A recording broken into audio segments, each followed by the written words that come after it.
There we go. I was muted. It's just what I am.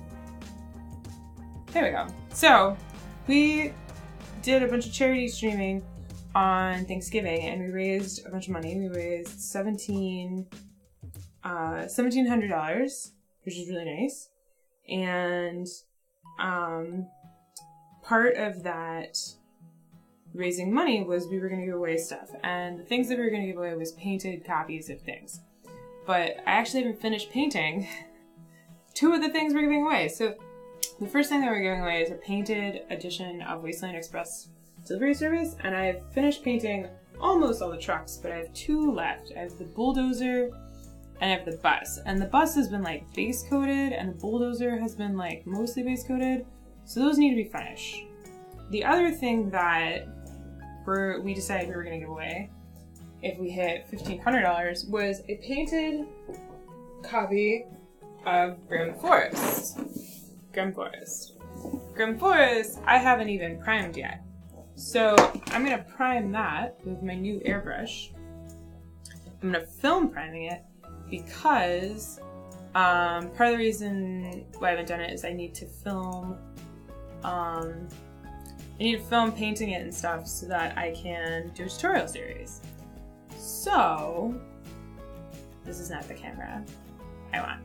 So my computer, which is amazing, is going to, there we go, is going to be streaming and filming at the same time. It's pretty awesome. And I figured I might as well stream while I'm doing this because y'all can keep me company and I like that. So, the music we have playing is Andrew Apple Pie. I should probably put that on the screen. But I don't know if I can do the unboxing of this. I can't, it's too close. I have a little camera when I paint, this is what it's there. But it's a little too close. A little too close. So we'll just do that. So, and I apologize because I'm airbrushing, it means that my airbrush compressor is going to kick on occasionally, but it's pretty quiet, but it's still going to kick on. Hey Kabuki Cat! So the Grimm Forest has a lot of really pretty, huge minis, and there's really gorgeous art giving a lot of like helpful hints everywhere as to like what it should look like. And there's actually like this whole game trace thing, like that has all the bits in it. It's crazy. So it's like a little unnecessary, but I'm gonna prime all these figures today and we're gonna record priming it. So y'all get to see like the behind the scenes of me doing that. Like, there's so many and they're huge sculpts. So they're an absolute blast to paint. They're fantastic to paint because they're very big and pretty straightforward. So that's why I was like, oh, they'll be perfect for a tutorial. And Grimm Forest actually, Druid City actually sent me this game last year, maybe earlier this year, because I painted, there's the compressor, I painted the giant for a giveaway, for Bebo's painted giveaway. But I don't do my own. So, sorry about the compressor noise. It could be way louder. Also, my headphones are very annoying. Cool. So, I got all the minis out. I'm not gonna paint the goods because the goods get manipulated. The houses and the goods get manipulated so much in the game that it would be ridiculous. So we're gonna get the focus right on this camera so you can actually see what the heck I'm doing.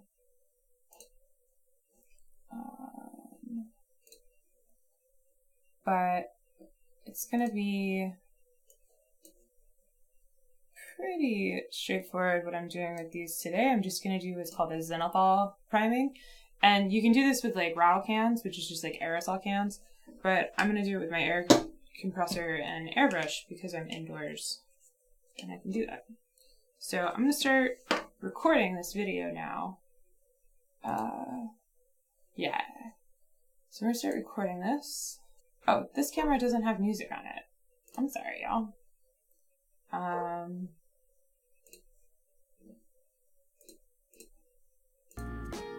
There, y'all can have the music back. So yeah, so this big, beautiful, and you're just gonna take some poster tack, and I use pill bottles. You can use just like blocks of wood or whatever. You don't need to have fancy stuff, like fancy holders, and you're just gonna put them on. I will say pill bottles tend to be top heavy, so blocks of wood would probably be better, but you know, it is what it is. So I'm just gonna take each of the figures and I'm gonna put them on the base. And the bases of each of these figures has coloring on them for player color, and I'm not gonna worry about maintaining that. We're gonna paint over that. I also am realizing I'm not gonna have enough pill bottles for all these figures. So we're probably gonna have to do this in phases. Oh no, I have enough. I have some over on this side. So like, I like all of them. So if you're priming with spray cans, you can just take a single piece of cardboard and put them on the cardboard and space them out so that they're several inches from each other. Zena is upstairs with Steve and does not want to be upstairs anymore. Steve, so she's working. So, let's see, I can do that. So now I have them each on a base, which is good. So now, actually, I'm gonna move the camera back a little.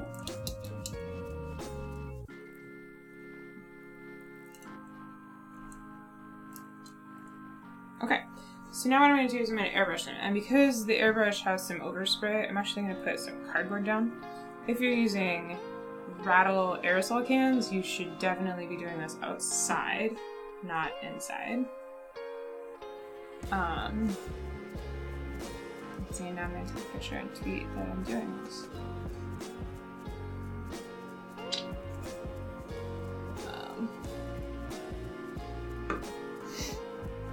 But I have a handy dandy piece of cardboard that I can airbrush over so I don't ruin my table. In the way. And then I can do cool. Yeah, I could fill the bottle to weigh it down, but I still think it would be top heavy. I think I'm just gonna, I have a bunch of scrap wood, I'm just gonna like cut and sand.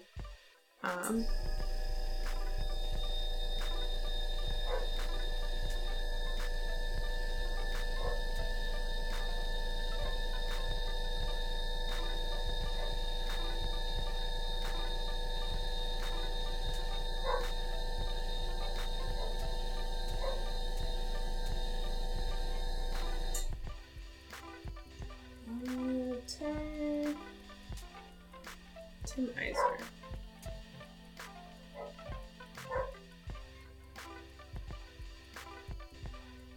Tim, why don't you have a more... Isn't Tim's Weird City, isn't that his Twitter? Yes. Okay.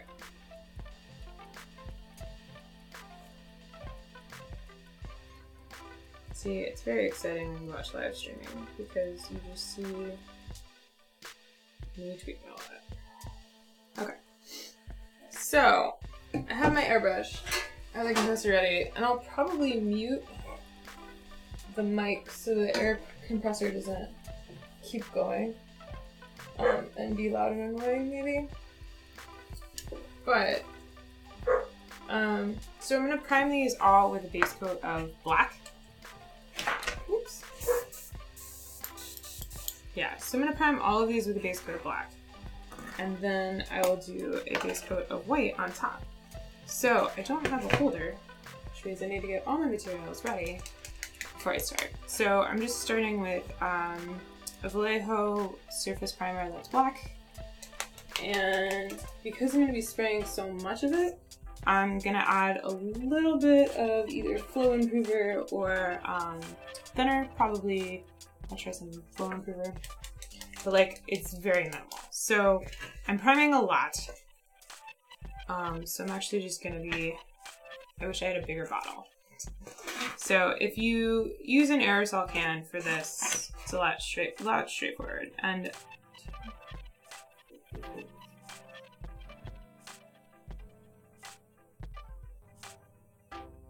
18, 19, 20, 21, 22, 23, 24, 25, 26, 27, 28, 29, 30, 31, 32, 33, 34, 35, 36, 37. It's maybe 40 drops of paint. But I have a lot of these figures to paint, so it's fine. Anyway, but if you're using an aerosol can, you don't have to deal with this part, which is nice. I'm just gonna do 1 drop for every 10 drops of the paint I put in. And then what I like to do to mix it is I put my hand over it so it can't actually go, and then I spray the air, and then I just do that so it kind of bubbles a little bit. And then put the cap on so I don't accidentally spill myself. So there you go. So now I have this ready to go. This cardboard's like super annoying because of reasons. Let's start with this little piggy. I'm more concerned for like falling everywhere. Start going something horribly wrong, but it's cool. Practice makes perfect. And that's partially why I mostly got it for priming indoors. I'm gonna do the base because it is wet and rainy and cold and humid, and the humidity here where I live in Portland really messes with aerosol cans and their consistency and the flow. So if you're doing this with aerosol cans, you can kind of just like do all the figures at once. That's how I used to prime. Also, I know I'm supposed to be wearing a mask, but I'm not super worried about it right now because okay. So yeah, so I'm just going for good black coverage, specifically on the underside, and I want to make sure I get good coverage there.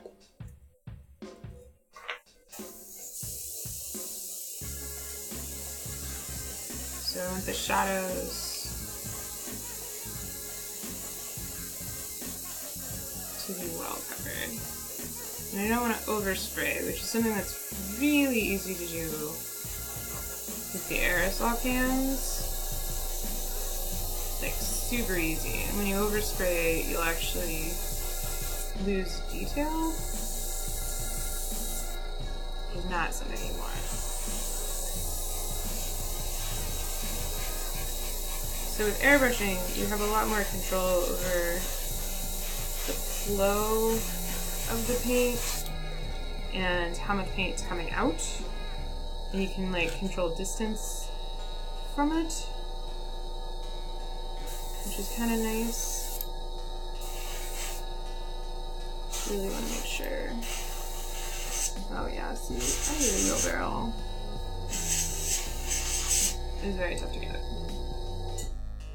Very dark.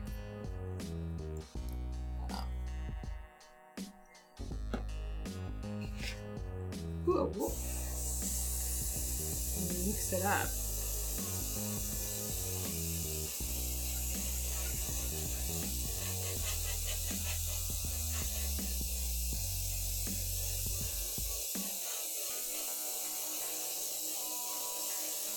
And the funny thing is that if I was priming with aerosols, I actually would probably be done already. Like if I was using rattle fan outside, I'd be done. These would all be primed already. Like all of them. Or however many I could fit on a board. So, you know, there's pluses and minuses to... See, I oversprayed a little bit right there on his tail, so he's going to lose some detail. But these sculpts have so much detail already, it's kind of crazy. Hey, it's the big bad wolf.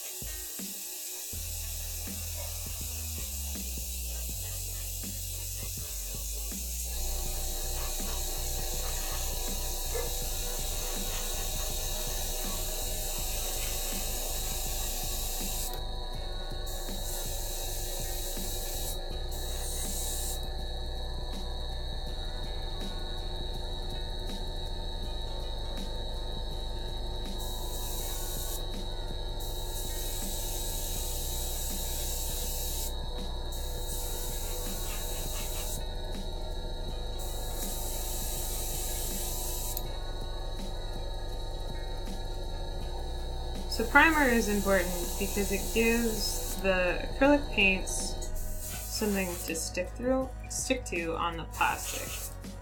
And I just remembered a step that I forgot is I should have cleaned up these minis and I like cut off stuff and whatnot.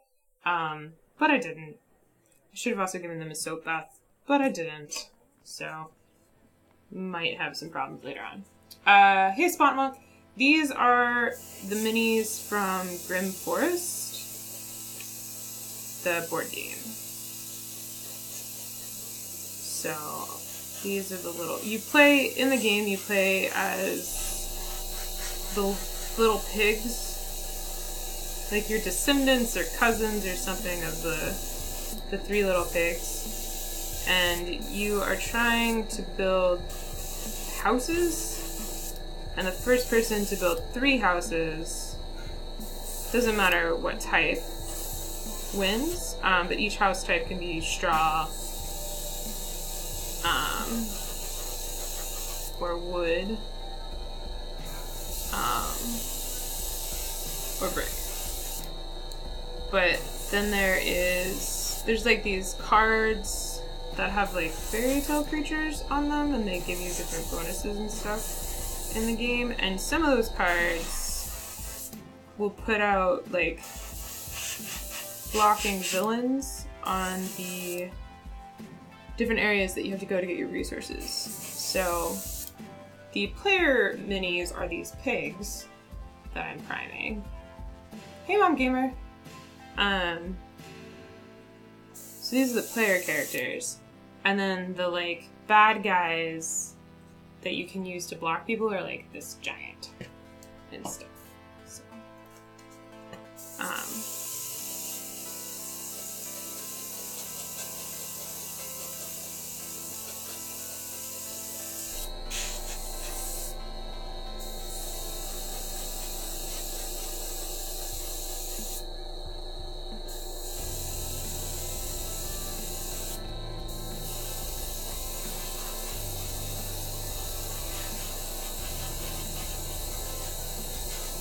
So I was doing a charity auction and giving away this game, but this game's not painted yet. So part of me giving it away was like I would have to paint it. And so now that's why I'm painting it. It's been waiting in the queue, and the funny thing is like there's other things in front of it in the queue, but I decided this painting tutorial would be a lot easier. So I got bumped up in front of the queue via this giveaway. Sorry for the dog barks. Xena wants to go out. Whoop! The mic just fell! Oh no! Sorry everyone. So that's a thing that just happened.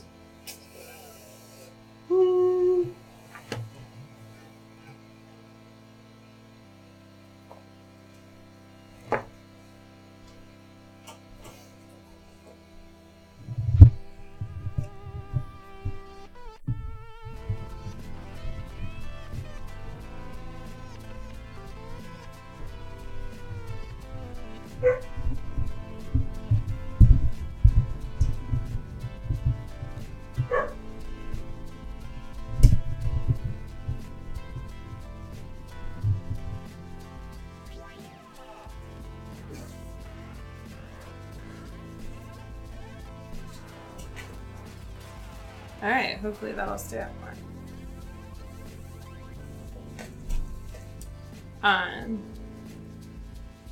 So yeah, so I like these minis. They're very, like, big. They're not typical scale. Yeah. Yeah, we raised $17.50. So this is super great. Thank you everybody for like helping. And I haven't emailed the giveaway winners yet. But I will. I've already picked the winners. I just haven't emailed them.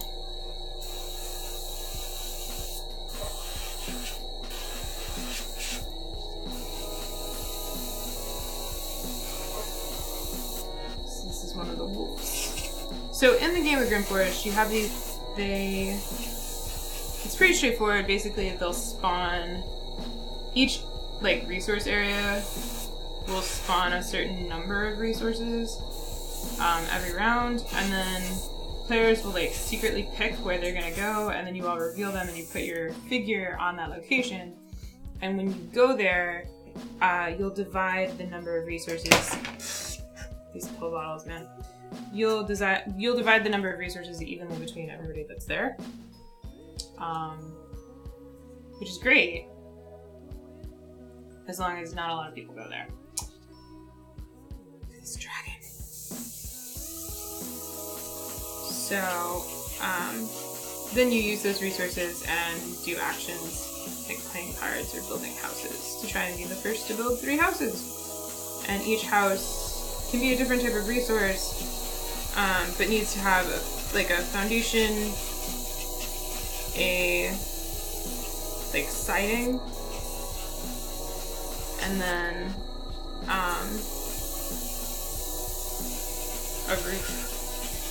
And different parts of the house cost different quantities of resources, and you have to build them in the right order. So it's really a straightforward game, but there's cards that you can play that are either friend or foe cards, and they'll either help you or they'll block certain territories. Oversprayed a little bit right there. And this dragon is one of those cards. And it's mostly, they did like a Kickstarter on this one, as most games these days do. And the minis were part of the Kickstarter goals. And I think I'm finally running out of paint on this, which stinks because yeah, I'm basically out of paint, so I need to refill. But the minis were all Kickstarter stretch goals. But like, they're not super needed in the game, to be honest. I don't have like a place to put this yet, which stinks.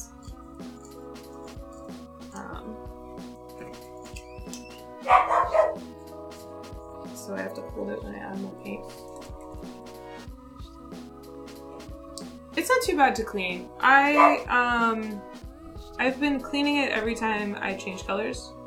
3, 4, 5, 6, 7, 8, 9, 10, 11, 12, 13, 14. Okay, we're gonna work that much. I clean it between colors, so you'll see me clean it here in a few minutes. I just need to finish the dragon's base, and then I need to do two more figures, and then I can clean it to white. So I just do that to mix it.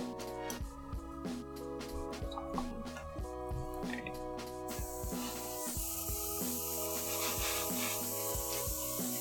There we go. again. Actually, I realized I'm gonna get this space a little more covered.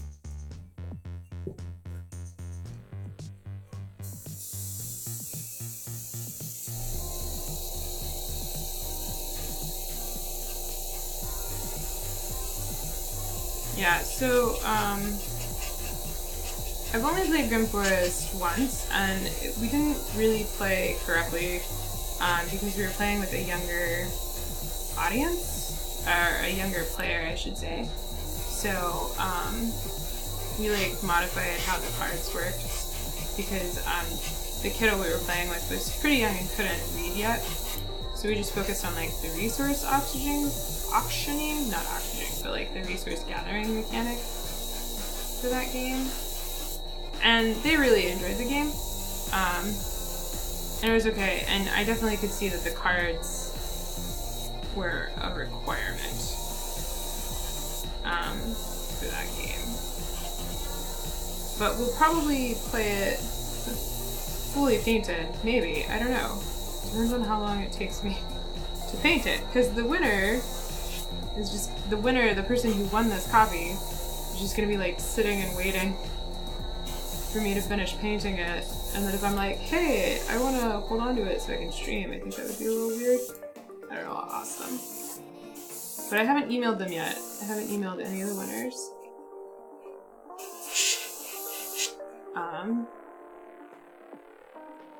So yeah, I'll do that.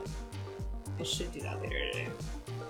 Look at this troll. This troll under this bridge is amazing.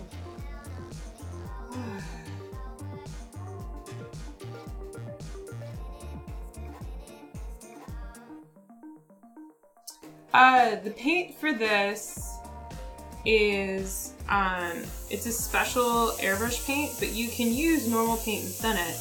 This paint in particular is specifically a primer, so it's meant to go on first against the plastic, and it's a spray. It's an airbrush surface primer, so it's meant to be sprayed from an airbrush to be applied. So yeah. But I actually bought, you can hear the compressor. It actually is only 40 decimals. So I did a lot of research and I bought an oilless, tankless compressor that is one of the quietest ones that you can get. And it's pretty quiet. This room that we're in right now, this is the Murphy bed behind us. There's like nothing in here but a rug and my table and this giant Murphy bed. So this room needed to be, I needed to get something that was very quiet because otherwise the sound in here would be awful. Also, because it's so black, it's just like you can't see anything. So I'm pretty happy with it. And because it's tankless, it doesn't run constantly. It doesn't need to run constantly. If you get a tankless model, every time you use the brush, it has to run to compress the air. Whereas the tankless, it can run, it gets the pressure up in the tank to what you've set it to, and then if you don't use the gun, it doesn't turn on, and then like you'll use the gun for a bit and then it doesn't need to. So I've actually primed all of them black now. So I just want to check. I actually have too much paint in my thing, so I'm just gonna make sure that I've got good coverage, specifically on like the undercarriage of these figures, because the black undercarriage is really what I want here with the black. Because the thing with priming is if you prime your figures with white, which I'm going to do here in a minute, I'm doing kind of an advanced priming technique on this, because these figures are so big, they'll really benefit from this technique, and it's a really easy one to use. So,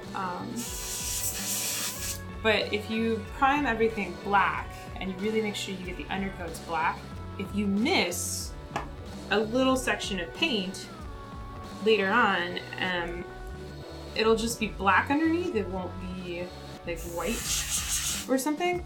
And if it's black underneath, that makes a lot more sense for shadows, right? So I just want to make sure the undercarriage of all of these is nice and black, so that later, if I do miss any spots, they're not like gray plastic.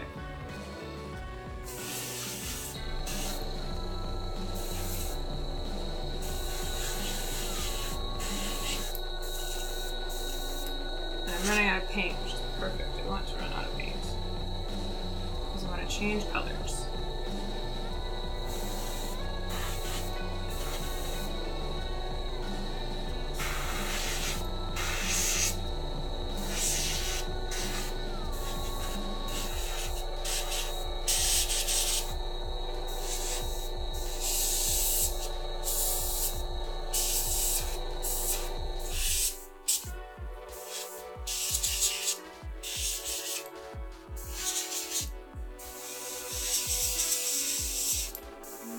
Yeah, I'm out. Alright.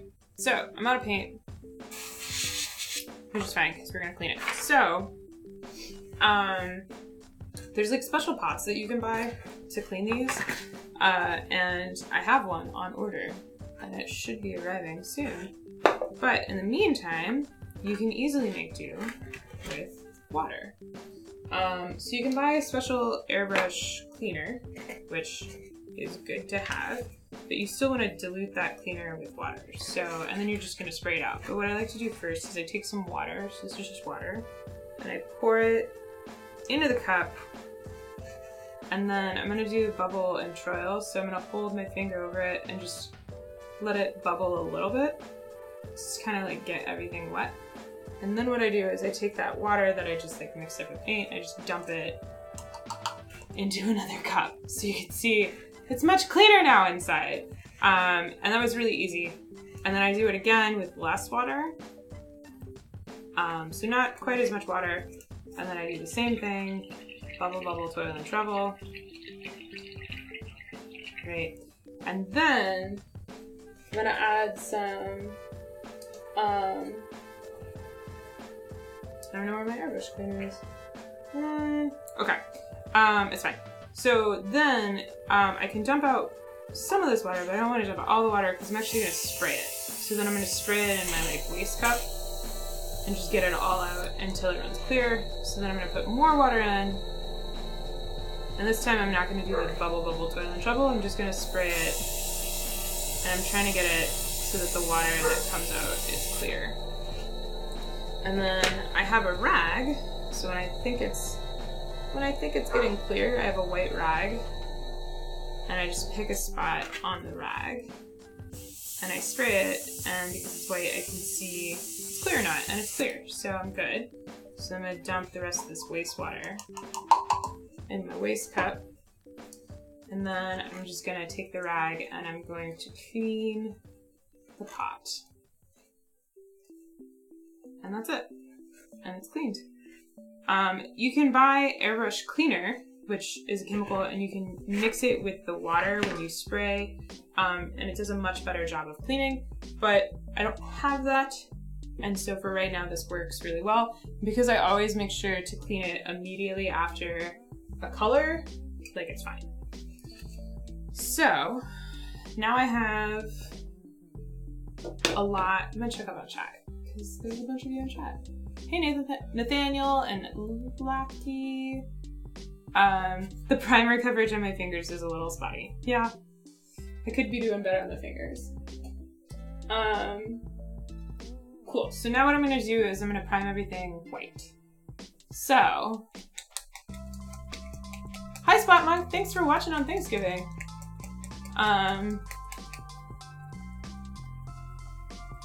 Sorry it took so long to talk to you.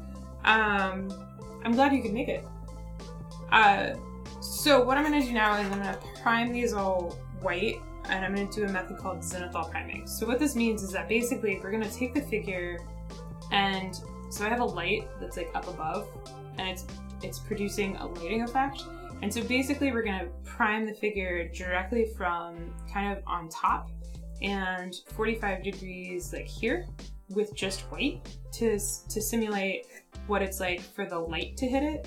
So see these areas that are already highlighted by the light, the lamp that I have, because the lamp's overhead, the lamp's like aimed this way. I want to make it so that when you're looking at the figure in any direction, it looks like that. And I can do that with a white primer.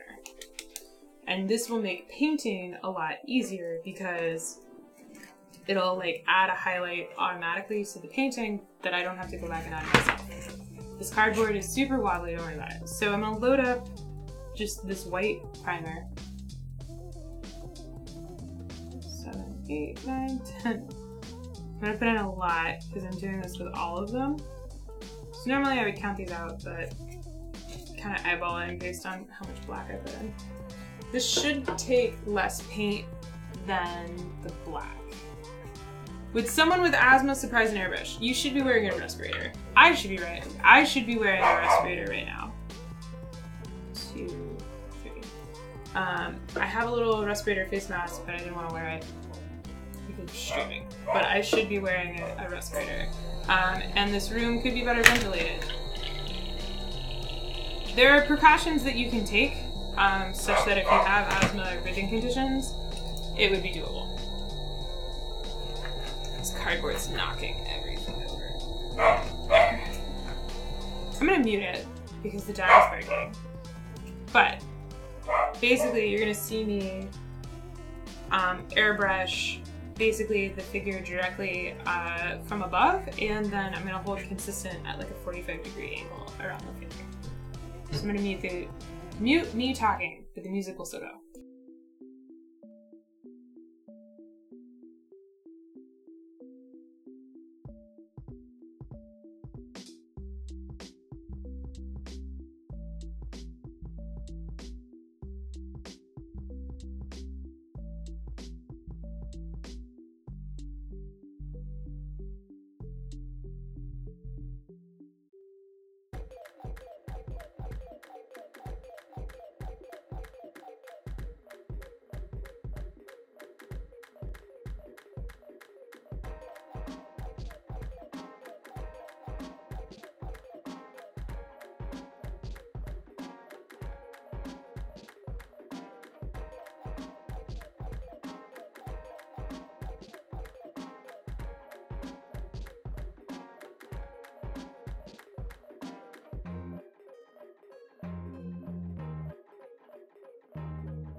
Okay, so I didn't do a lot, but a lot goes a long way. So I focused on his face, so I want to make sure that his face is nice and bright. So his face is very bright now. And you can see the upper reaches of his clothing, like the folds, have been brightened, but his feet are still pretty dark. And you can see there's like a natural lighting effect that's happening on him from like a light to a dark. And I might want to like make his hand a little brighter. But otherwise, if you're doing this with like spray cans, you can do this with spray cans really easily. All you're gonna do is just hold the spray can and just at a 45-degree angle and just like go around the figure. So I do this all the time with spray cans. And it's really noticeable when you put the figure upside down because the shadows, you can see all the dark that we didn't cover at all. Whereas if you look at him from the top, he looks like I've painted him white. So what this is going to do for us is when we actually start doing thin layers of color, because we're doing thin layers, the shadows, the light and the dark of the black and the white primer will really show through the colors, and it makes doing highlighting a lot easier. So it makes it so I can get these figures to the table faster. So this figure has a hat on, which sucks. Oh, good night, Mom Gamer. Thanks for swinging through.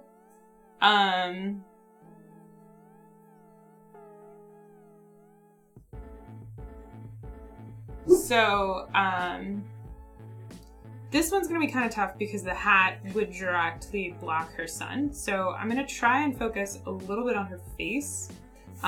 But first I'm going to do kind of like the whole figure. And then I will go back and make sure her face gets the highlight that I want. But because she's wearing a hat, her hat is definitely going to get most of the sun. So you can see her nose, her snout is getting a little bit. You can really see how well this effect is working in the grain that she's holding in her arm. Like the top grains are very bright and then the bottom grains are just super dark. And then this internal area on the grains have a lot of shadow.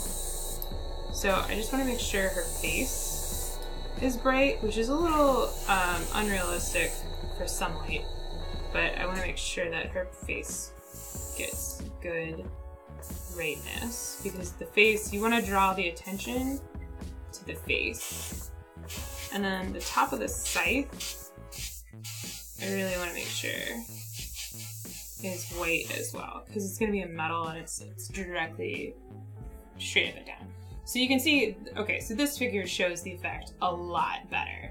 So you can see, if you look at it from this way, you can see the grayscale, how it goes from black to white. And then if you hold it upright, you can see it does look like she's being hit from the sun directly above. And the grain, like the grain is amazing. Yeah. So it like will create this nice automatic highlighting effect.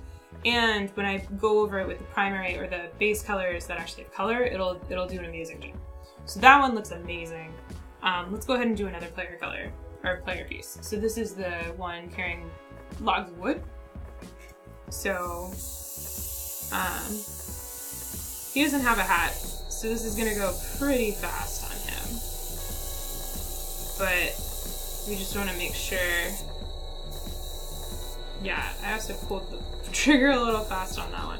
But you can see with him, I made sure his face has a lot of white. And so his face has the effect. And then his feet are super dark, and like this part of his arm right here is super dark, right? And his hand is in shadow, but the wood is very bright that he's carrying because it's on his shoulder. You can even see the gradient just on this log. And again, if you put it upside down, you really see like how much wasn't painted by this white, right? So like this whole leg is basically unpainted because of the way he's standing. And then I can make sure I just get directly above some lights. So it's a really easy effect. And again, you can do it with rattle cans really easily. I've done it with a bunch of figures. Here, I'm doing a Stuffed Fables tutorial. So this is the robot in Stuffed Fables. And I've done the same effect with a rattle can. And so you can see he's brighter on top and then he gets grayer on the bottom. And if you put him upside down, you can really see how he's still got dark areas. And so I did this with just an outdoor normal spray can. So it's easy to do with both. You have a little bit more control if you have an airbrush, but it's really super doable with normal spray paints. Like this, I did all of these with just normal aerosol cans. Back in the summer when it was sunny and nice. So yeah, so let's do some wolves. Eric, I'm super scared about that. I need to get one of the like kits to filter paint out. Steve and I have talked about it. I'm gonna get like a box fan or something, I don't really know. Or just like a basic filter thing.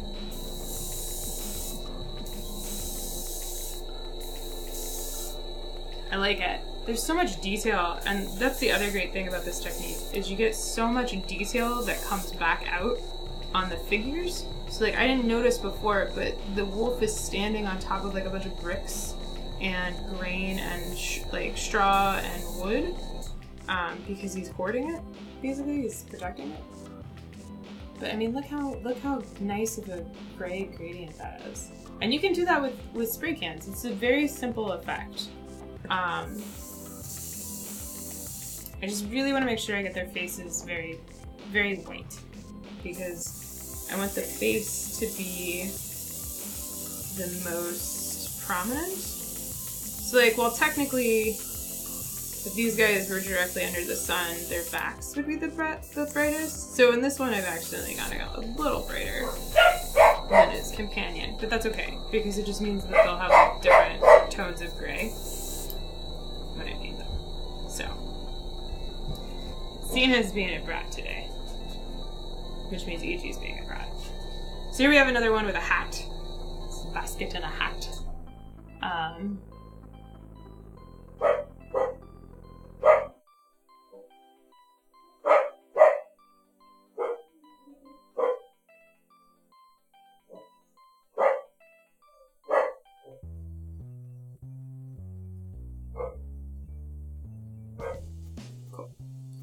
So, this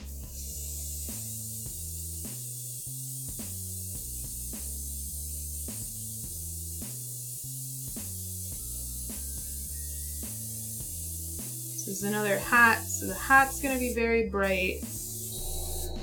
And I want to make sure her face gets some brightness as well, but not too much because she is wearing a hat.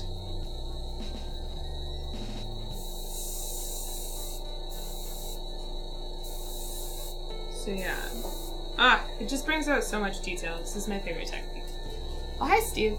I'm streaming. You want to come say hi? There's a camera right there.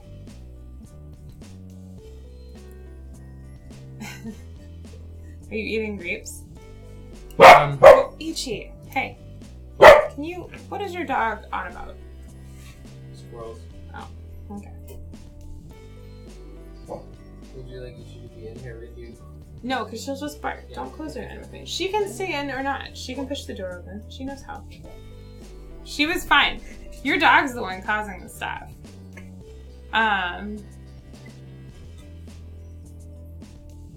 Tom Franco, I don't understand your comment. I'd recommend anyone watching likes the video to negate the dislike. Oh! Okay, cool. So, some people have been thumbing down the video, is what you're saying. Yeah, so... If you're watching and you like, you can feel free to give me a thumbs up. There's some people that just like, literally just watch my videos to thumb them down. It's kind of funny. There's like 2 people I think that do it. Or maybe it's 1 person from 2 accounts, who knows? Who knows? But if you do like the content, make sure you give a thumbs up, because it does help. So this one, he doesn't have a lot of sun protection. And this is one of the other kind of like, things that I like, it annoys me about this game, is that the figures aren't to scale with each other, which is super annoying. So like, this pig, compared to this pig, like this pig is way smaller, because he needs to fit with his wheelbarrow. So maybe he's a runt, I don't know. But like, the wheelbarrow is more to his size than anybody else's size. It's just weird. It's just weird.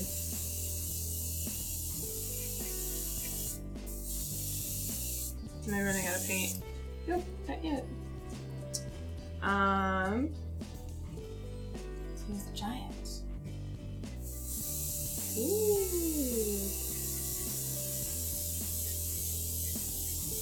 So you can just... So I actually painted a giant already, and I did a tweet thread about painting the giant earlier this year. And I did the Zenithal spray primer effect with him using just aerosol cans. So I'm gonna try and take pictures of, if you Google, I think, Grimm Forest Giant, the one tar, you can say it. You can see the pictures of this giant finish. I really liked how it turned out, so I'll probably paint that guy the same. Alright, so this troll under the bridge, there are so many effects on him, but he's under a bridge, so the lighting is going to be very different. So I'm doing kind of a steeper angle on this one. So you can see I didn't even really get right there under him at all because the bridge would be very blocked from that.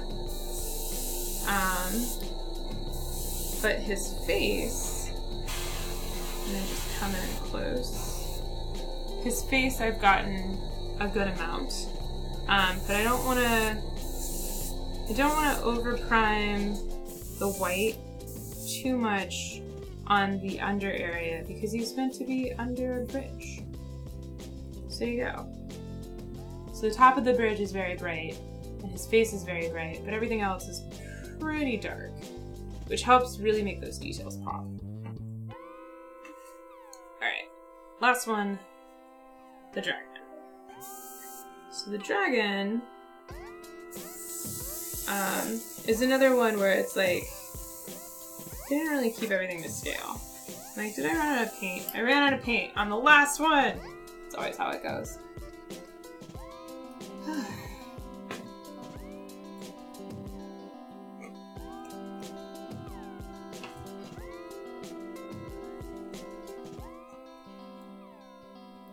That really seems awful, Kabuki.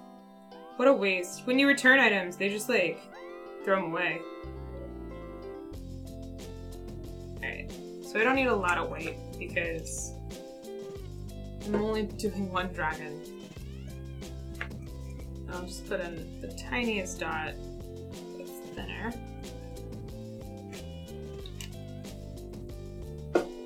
What? There we go. Okay.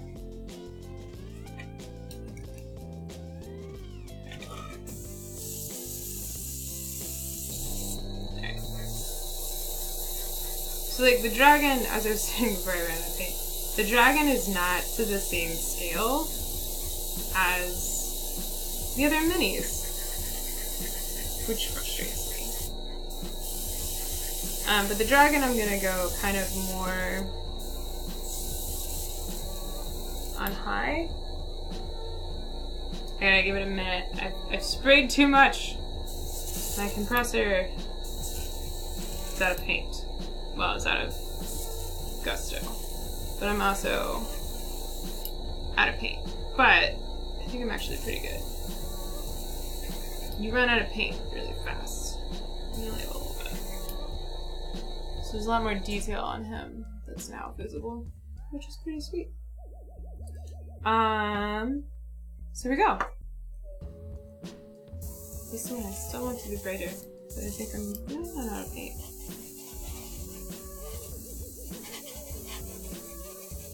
Alright, now I think I'm out of paint.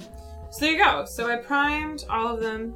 I would probably do another blast of white on most of them, which you all can't see. So let's see if we can get there. There we go. They're all hanging out there. So, I would maybe do a little bit more paint on a couple of them, just to really help brighten certain areas, but I think that's good for now. So I'm just gonna clean the airbrush again, and then I can get rid of this annoying cardboard and start painting the Wasteland Express delivery service trucks.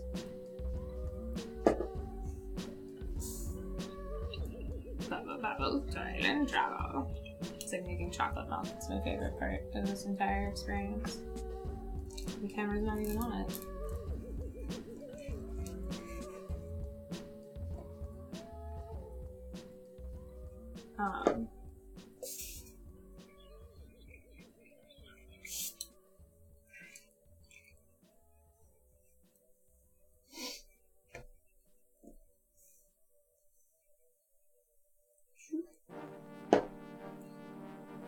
So this one's kind of tricky because it's white paint.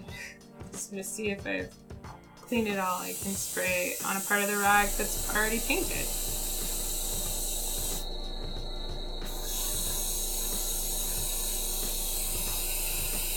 Yeah, if you have any doubt that you're aerosoling paint, just spray it in a cup and see that cloud of paint.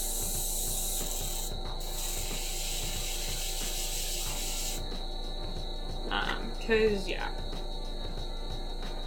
definitely paint fumes.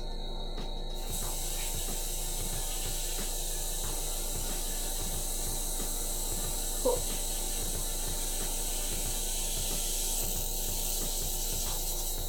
Awesome. So then I just wipe my cup out, and then we're done priming.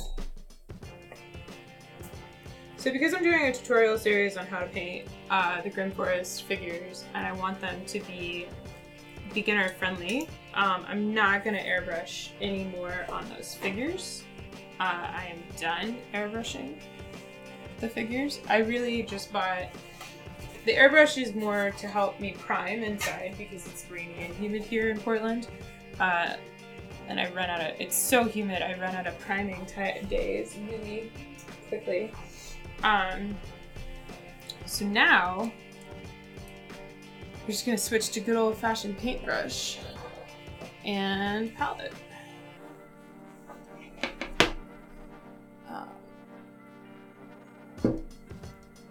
And we're gonna switch to the Wasteland Express Delivery Service trucks. Because, well, good thing that paint cap's on.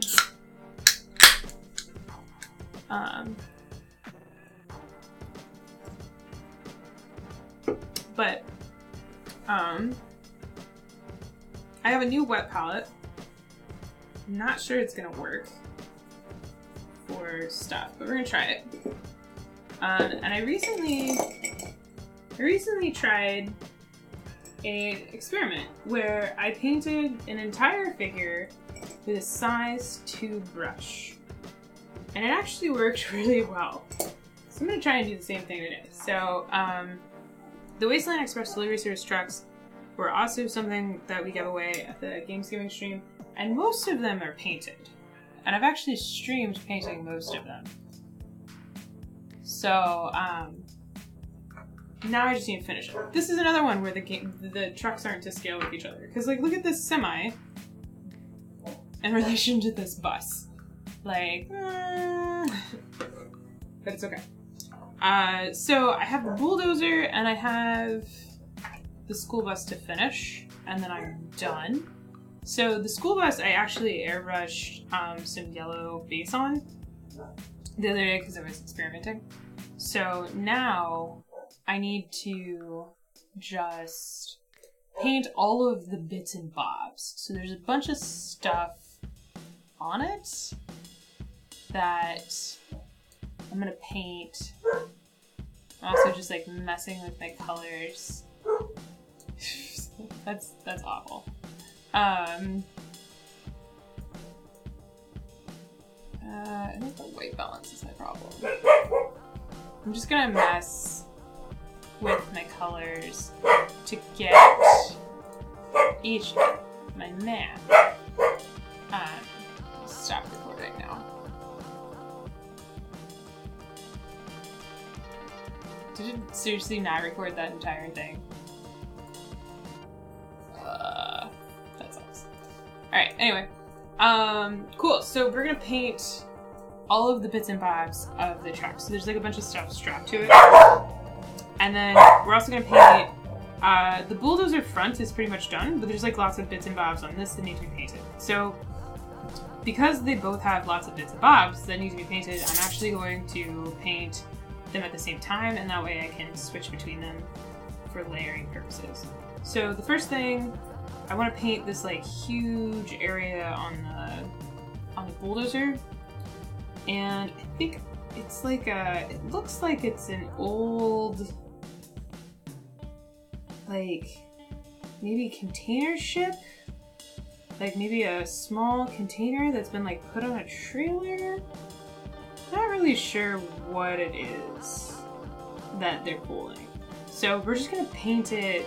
There's like lots of tin roofing and like fencing and stuff stuck to it. So I think I'm just gonna paint it like maybe a metallicized grayish blue. So I'm gonna take, I've got a blue and gray, and I'm gonna make like a grayish blue color to paint that container, because why not? So I'm just gonna do 2 really pathetic drops of the blue paint and 1 drop of the gray paint. And these figures that I did forever ago, these Wasteland Express trucks, what I did to make the edges pop and the different detail areas pop was I did a dry brushing. So I did a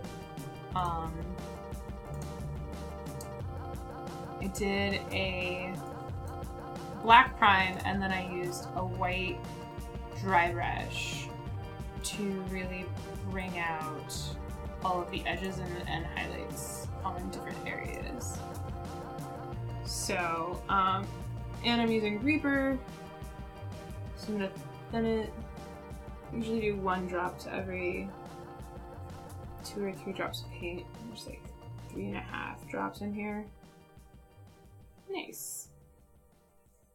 This is like a really good darkish gray blue, and seeing as my fingernail is primed, I can see if I like the color, and I do. So I'm just gonna paint some truck. Got too much paint on the brush. So the thing with these Wasteland Express deliveries or trucks is there's so many like bits and bobs just bolted onto the sides. You really gotta pick and choose what you're gonna make be a color and what you're gonna make be like a bolted on bit and bob. So, just gonna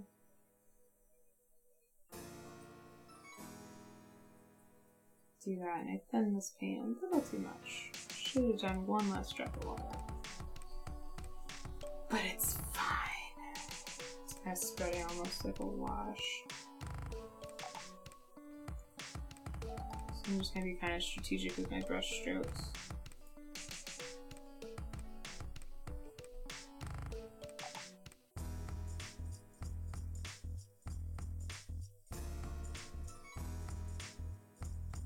Well, that stinks. I was recording video while I was priming all those Grimm Forest figures, but it looks now that that didn't record. So I will have to figure out another thing to do for that segment of the tutorial video.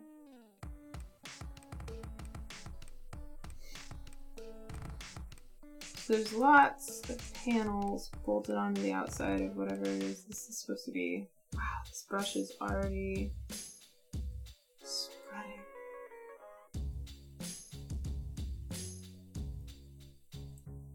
So I just want to make sure that I get the under part. And if I paint any of the panels, it's fine. That's why I'm painting the under part first.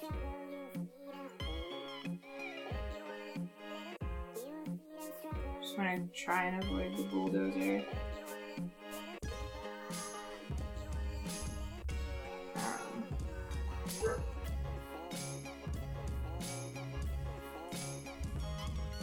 But like, honestly, the thing with these trucks is, you know, it's post-apocalyptic wasteland. They didn't go to like Mako and get them painted. It's like a dude out back with his truck, spraying and throwing paint on. I doubt they had airbrushes to paint these trucks with. So because I thinned it as much as I did, I'm gonna have to do a couple coats. This brush is like spraying like crazy. I'm about to throw this brush off the cliff.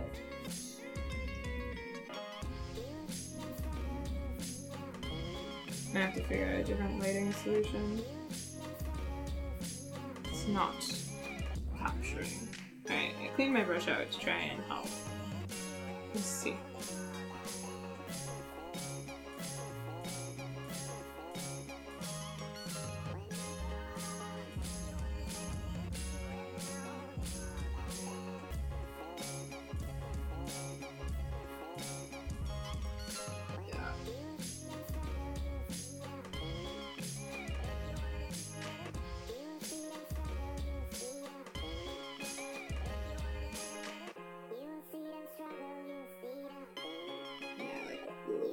probably do one more layer of it. Because when I add the Agax Race shade, it's really going to bring the colors down. So I want to make sure. I want to make sure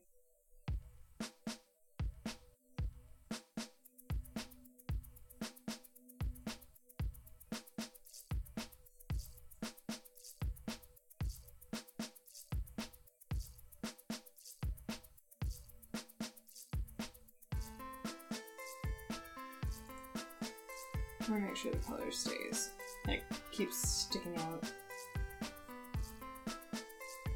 So I'm going to do 4 coats. Because I'm really trying to brighten it on that black base coat that I primed it originally. Alright, that's good for now. Let's see if there's something blue. You want to paint on this school bus? As well, right? So I think we're gonna do there's like a bunch of like bundles of bags. So we're just gonna do some of those. There's like tie-down straps and stuff. So I'm gonna try and avoid the tie-down straps on this bundle.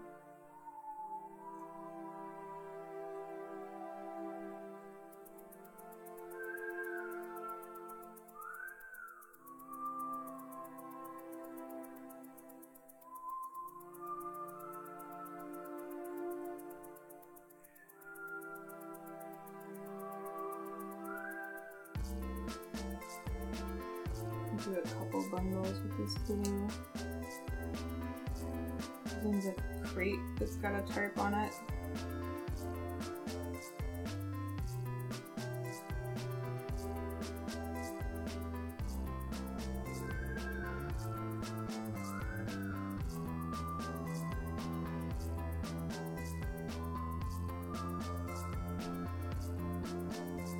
I'll just keep carrying the camera with my glasses.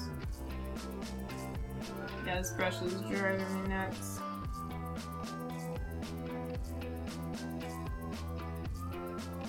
I think I'm gonna be done with this brush now.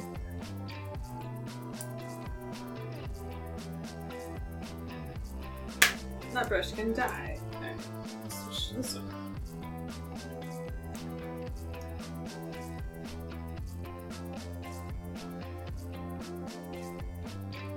I have a lot of like, they're cheap brushes, but they weren't cheap to buy. They're like the Citadel Minis overpriced brushes.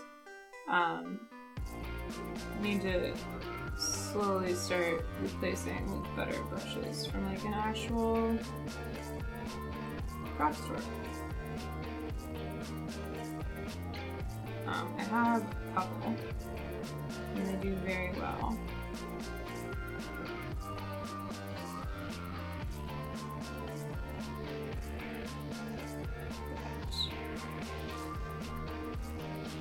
Alright, I give up trying not to go over those tie-down straps, because I can go over them there with like a brown or something.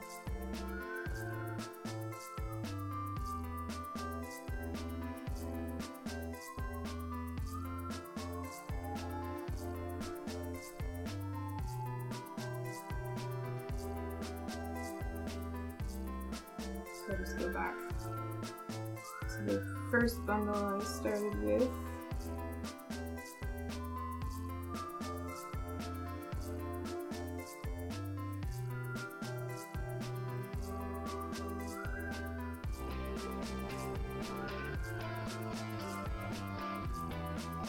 Blue. Maybe I'll do one of the little bundles on the side of the bus too. It's like, we're not gonna make it a rainbow bus. So I do a few bundles with the same color paint, it's better. So if I try to do every bundle a different color, it's just gonna be crazy. I'm kind of stick to similar colors.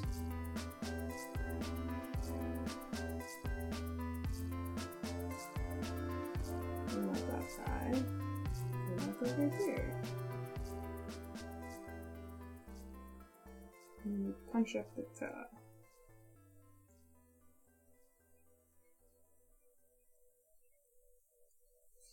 And I'll go back to the bulldozer, which is dry to get them out, and do another layer of blue.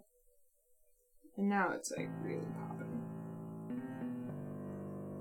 Now it's really obvious.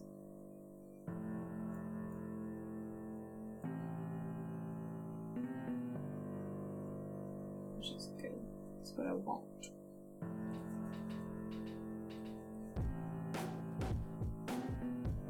So, Steve and I have been talking, and we're gonna give up the internet. Let's see, the little blob of paint sort of looks like a silhouette of one of those crab creatures from the Dark Crystal. I have no idea what that reference is. I don't think I've seen the Black Crystal.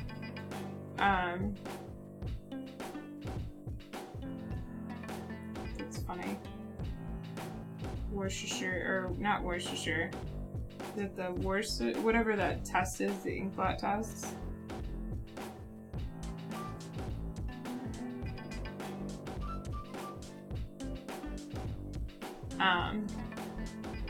But, as I was saying, Steve and I are going to give up the internet for a month. We're going to give up the internet for the month of December. Sort of. So because we have all these SN releases, and we're streaming, and I have patrons and I produce content, there's some rules. So we're still going to stream for the part of December we're in town. So you can't even really see how blue that is.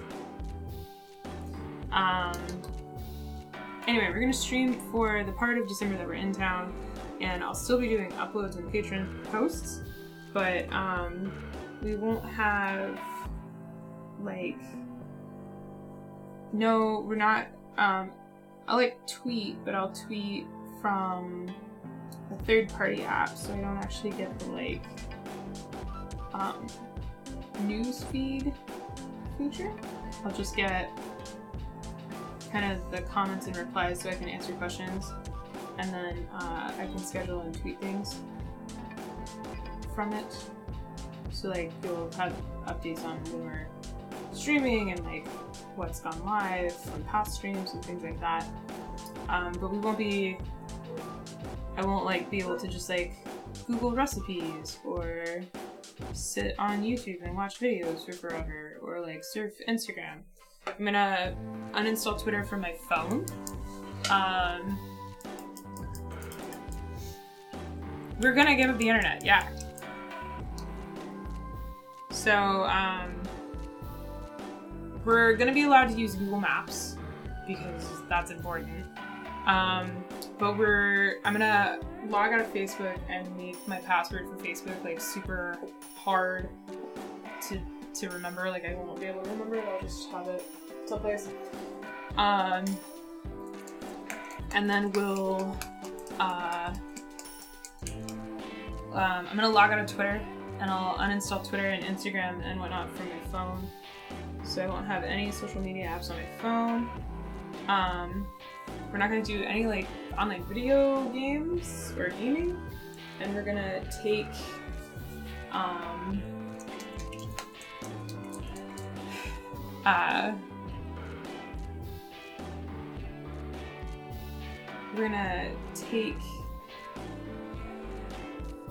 oops.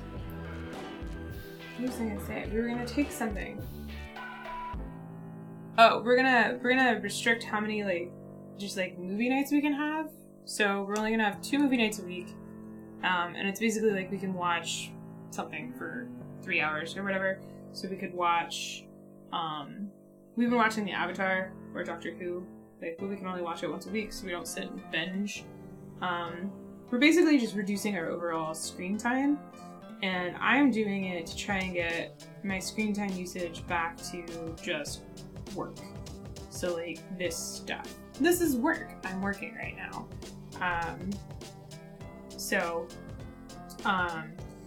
I'll still be doing streams and tweeting about the streams, but I won't be like surfing Twitter just to surf Twitter. I won't be checking Twitter and like reading other people's tweets and whatnot. So it'll be a fun experiment. I just got the top of the school bus. Dang it. But it's kind of like we both agree that we've become very passive in our use of the internet. We kind of just like are addicted to these apps and things that'll like just put information in front of our face, and it might not even be information that we're looking for. So we want to be more intentional with our internet stuff. So that's why we're doing it. But I'm really excited. I've already, because there's a lot of stuff that I like to do, like knit and paint and quilts, and there's different like projects that we've had in the house that we want to do, and it's just kind of like, oh, we don't have time to do it, but we do have time to do it if we would just get off our stupid phones. We would have time. And we have all these games that we want to play, and like we play a lot already, but like if we didn't have hours where we were just sitting staring at screens every night, we would get so much more done. So yeah, I'm excited. Also, this green, you can't even tell, is a green on the figure because of the yellow. So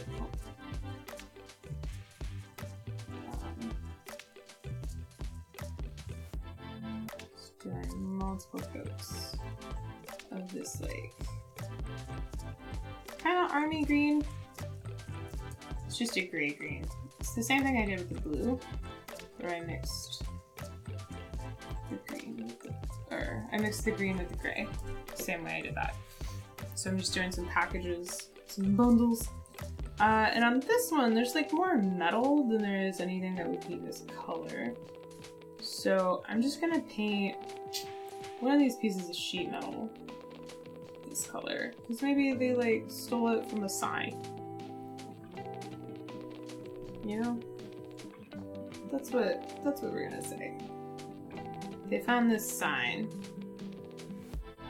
and it was a green sign, and they decided it would be perfect to patch this little tiny bit of the trailer. There you go. And I'm using a wet palette, maybe incorrectly, but I am using a wet palette. So these paints should stay wet for long enough where I can go back and do layers with them later. I'm gonna do some browns. So I'm just gonna do like a basic harvest brown.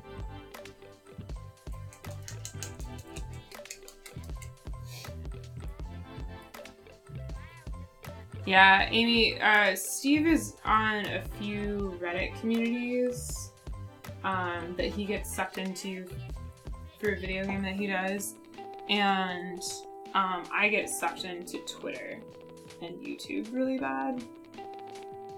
So, yeah, we're gonna make it where the only videos that I can watch are, I'm making Christmas quilts for the nieces, and both of them have a tutorial video online from a quilter, and so the only videos I can watch are those two videos, which is gonna be tough, but I think I'm gonna install one of those app blockers. So yeah, but it'll be interesting. It will be interesting. I'm pretty excited though to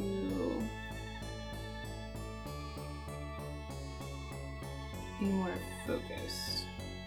And the funny thing is I already see myself doing and using these things less. I've been kind of annoyed at my Twitter addiction recently for like months. To the point where I'll just like leave my phone places. So it's kind of a problem when I'm like at work and I don't have my phone and I'm trying to meet with Steve. So we're gonna just see about uninstalling apps, because I can always tweet pictures of board games from my laptop. It's more of like a later gram, but it works. This brush is making it so hard not to get paint everywhere. All of my brushes are frayed. I'm afraid all my brushes are frayed. Ha ha ha ha. Yeah, I just got brown paint all over the top of this. Ooh. Let's switch brushes again, because this one's annoying me too.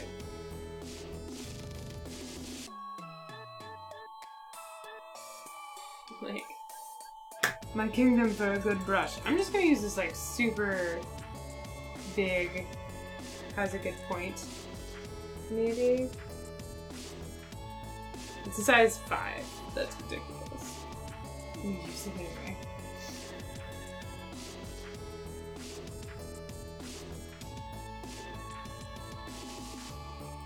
But what really inspired us to do this internet kick is Wheezy Waiter, who is somebody whose videos I have been watching for like almost a decade. He and his wife gave up the internet for a month. And he is a YouTuber and his job is YouTube. So he was still uploading videos to his patrons and doing that kind of stuff. But he wasn't reading the comments, and he wasn't on Twitter and whatnot. And so it was, his wife is super addicted to like Instagram and Facebook mom baby vlogs. And so she couldn't be on any of those and that. And they did interviews and check-ins throughout the month about like what it was like. And they both were just like so much happier with themselves and their daily lives. To the point where she was even like, I think I'm gonna quit for a year. I think I'm gonna delete Facebook and just like give it all up for a year. And I would really love to deactivate my Facebook. There's so many things nowadays, like businesses and whatnot, where you have to have a Facebook. It's super annoying. Super annoying. Yeah, this brush is way better, even though it's huge. A lot more control. So that's kind of that, but you can watch that video. I think it's like Wheezy Waiter, we quit the internet for a month.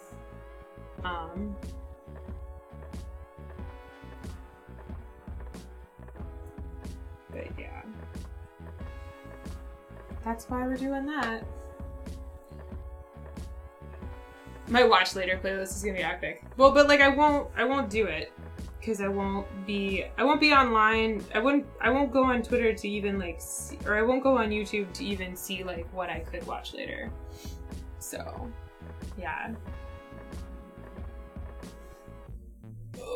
Oh, I can't do that, Kabuki. I cannot do that. We don't have TV. TV news is awful. We don't have TV at all.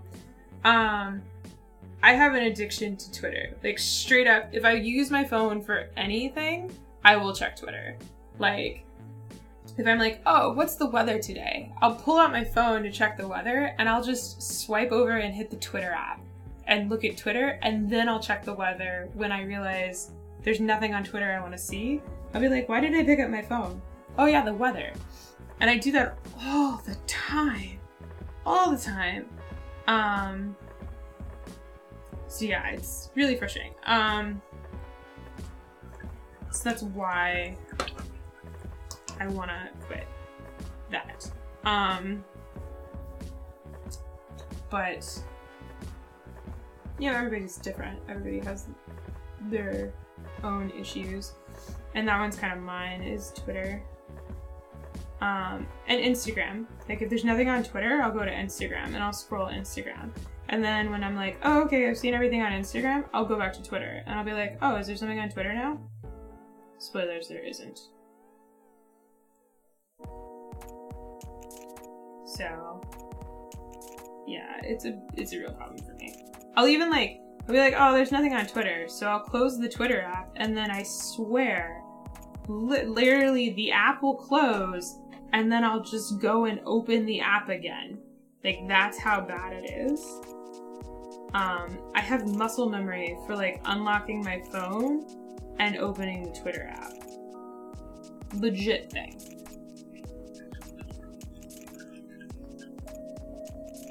Woo!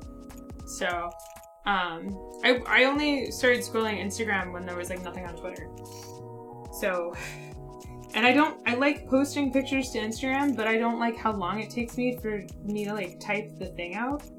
Because I always feel like on Instagram, because I have the ability to write an essay, I should. And so, like, they're good posts, but, like, they take forever and I hate doing them on my phone. And so I'm like, oh, I should do these more from my computer. But then I don't. I just don't. If I'm on my computer, I'm scrolling Twitter. Or watching YouTube. And I can't do YouTube videos as a background. I just can't. I just get sucked into it and watch it. So, yep. I think I'm gonna add some red bundles to the top of this. There's so many color bundles. I was like, I'm not gonna make a rainbow, and then I didn't. Yeah, I have TweetDeck on my computer, and I still will just set it to TweetDeck.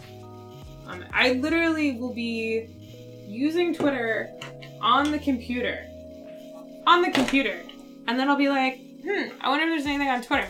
So I'll pick my phone up, and I'll load Twitter on my phone. It's how bad it is. This red paint is got a solid plug. The worst. Oh wow, there's like a super just solid blockage of red paint.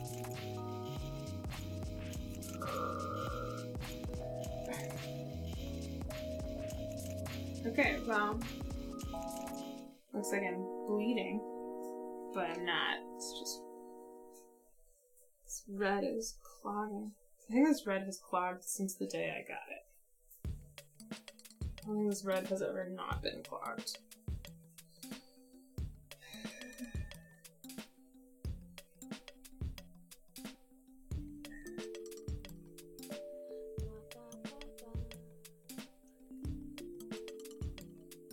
Steve used to be addicted to Twitter as bad as I am. But he installed this new Twitter app that only doesn't give you like the Twitter timeline, it just gives you the people you're following. So he's a lot better than he was. And he doesn't really tweet as much anymore, and he doesn't retweet. But he'll still get sucked into it where like somebody he's following is like retweeting a bunch of articles, so he'll just sit and read articles for hours, and then he'll get down an article chain. So he's like, oh, I'm not on social media. It's like, well, but you're on online news, which online news is just as bad because they want to keep you there. It's specifically designed to keep you there so that you'll have eyeballs on the ads, so they want you to link over to other articles and stuff. This is just awful. So yes, we will be getting our news from a newspaper. Because like if it's like a big global thing, like people will tell us. Not a huge deal. And we can go get a physical paper. One of the things, we actually get a paper already. We get a local newspaper, super tiny, local, adorable newspaper. And I love reading it. It's really good. It's not hard-hitting journalism or anything. It's all local, tiny, adorable stories. You know, like, so-and-so, you know, school raised money for this charity, and it was their 5th time doing this bake sale, and they raised this amount, and they, like, interview the kids. So it's cute. And they do, like, profiles on local business, and they have, like, articles about fires and stuff that happen locally. So it's, like, a good... This is what happened last week in town, in your neighborhood. And so we love it. I love it a lot. And it's free. They deliver it to my house. And I'm like, oh man, I would pay $5 a week for this. So. But I actually don't really want to get a newspaper either. Like, whether we can check easily, you know, like, that'll be allowed. But, like, if it's important enough news, we'll find out about it. Because we have friends. And that was the thing that Wheezy Waiter said, was like, he read the newspaper. He got a subscription to the New York Times. Or he would buy a New York Times every day. And he loved it because nobody was like, there's no like clickbait things. And what he realized was that a lot of the online news sources that he was reading was just like not real journalism. It was like somebody writing an opinion article about an article that they read someplace else, probably New York Times. So I realized I was not on camera for the painting of the bed. So yeah. I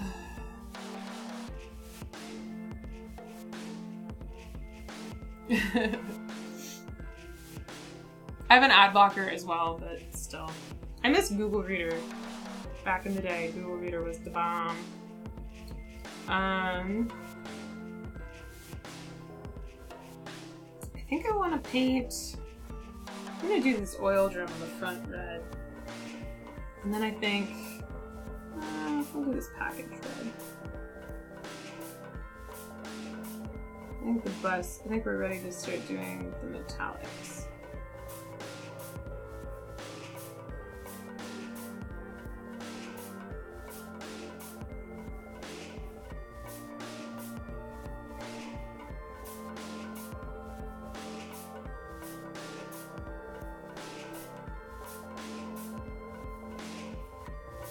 I really should have tweeted that I was painting these trucks now, but it's fine.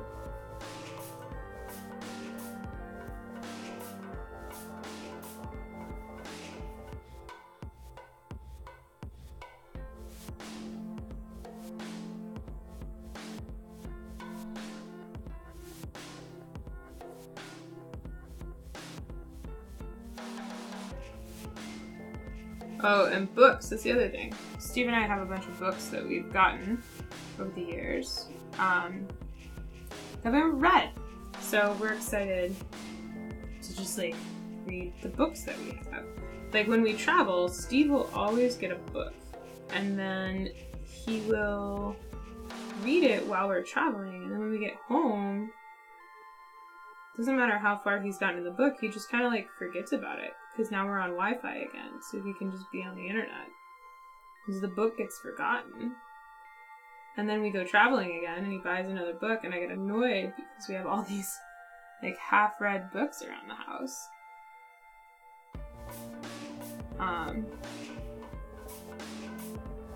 Same with like Audible books. I have a bunch of like Audible books that I haven't even finished. I need to cancel my Audible thing again. Like I'll get it every once in a while because I get into an Audible book and then I'll have my membership and then I'll like forget about it because I'm not doing anything where I would listen to Audible books because I mostly listen in the car. So it's just like, why am I paying for this service that I'm literally never using? Yeah, I have a bunch of credits accrued, but I don't actually want any of the audiobooks because yeah. So it's just weird ways that like the marketing and whatnot has seeped into our lives. Like we got rid of Netflix years ago. And that was a huge improvement because we would just sit and binge Netflix all the time. So when we got rid of Netflix, we stopped doing that, which was great. But then I started binging YouTube.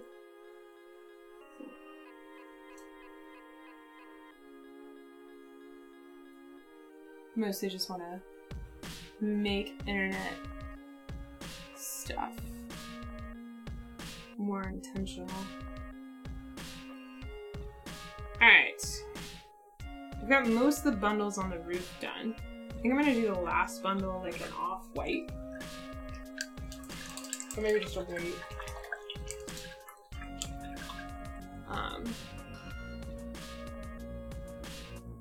And then I'm gonna start doing the metallics. So I have a bone white someplace. I don't think it's too dark. I'm gonna do an Agrax Spear Shade wash over this entire figure eventually. So I'm just gonna paint it white. This last bundle.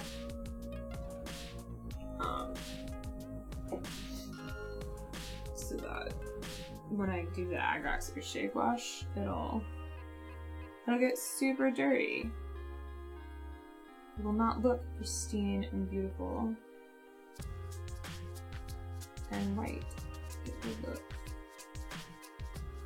dirty and muddy and grungy.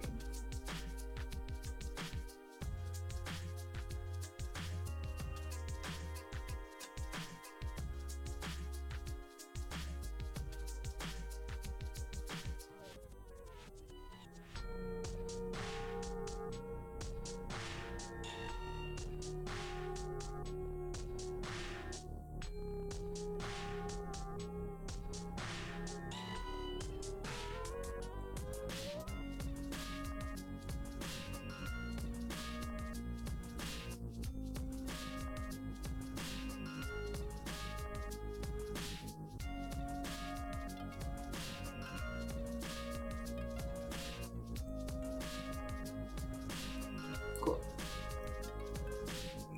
So now I've got all the bundles done. Hey, Angela!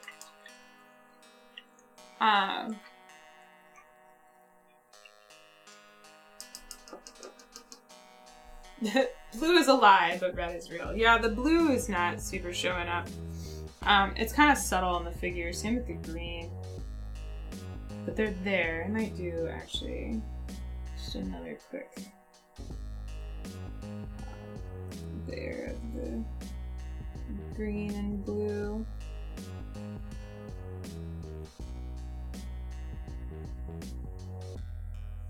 So yeah, we're streaming tonight. We're streaming Gugong, which I'm super excited to stream. Steve and I played it, and I wanted to play it again immediately.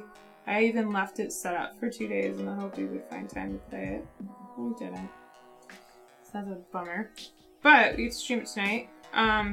John was going to join us, but he texted me a little while ago. He's feeling pretty sick, so he's going to sit out. So it's just going to be a 2-player stream. But that's fine. Steve and I were confident John was going to kick our butt anyway. So we're like, oh yeah, no, okay.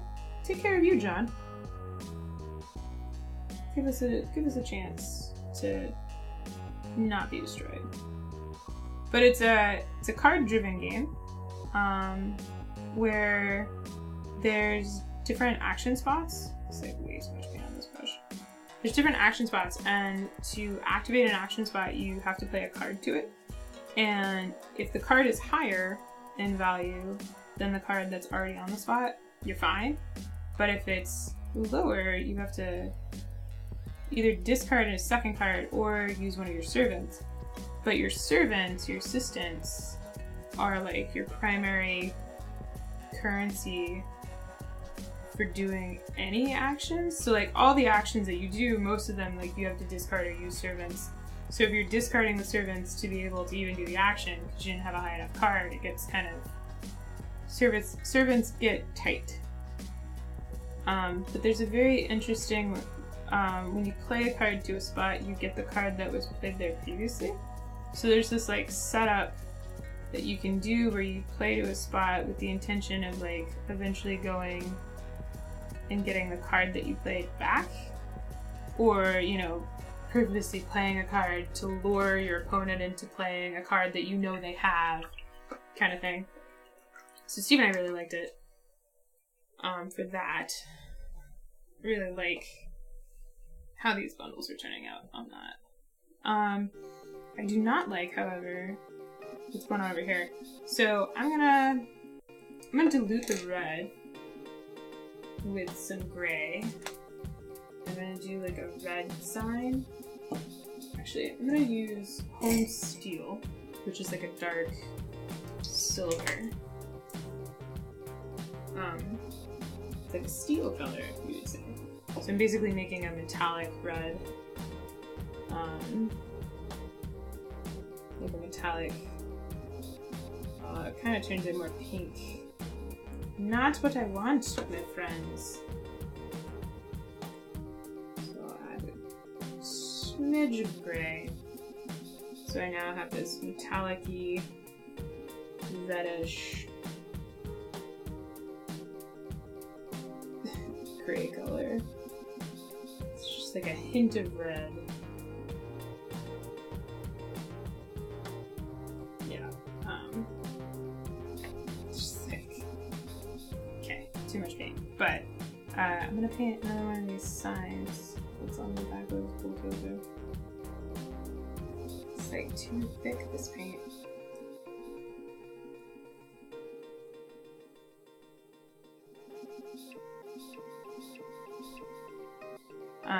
But anyway, yeah, Gugong. Really excited for that. We're gonna start at 7. It's just gonna be Steve and I. Basically, my day today was do this. Scheduled some tweets about the stream.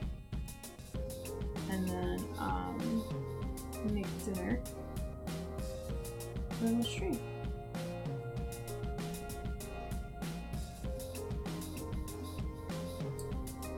I'm a huge fan of this metallic red and what it's doing. So I'm gonna take some normal red and kind of like paint over it. Do some Faze wet blending.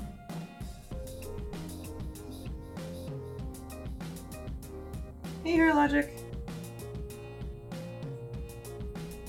I'll paint this front corner.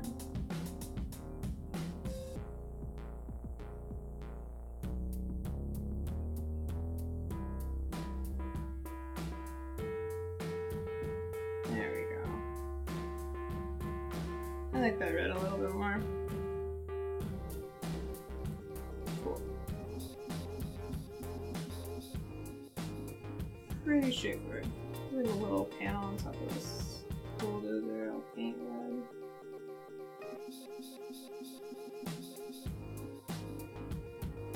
Alright, cool. So now, I'm just going to do a bunch of greens and silvers because there's lots of panels on both of these. So I'm just going to do like a straight up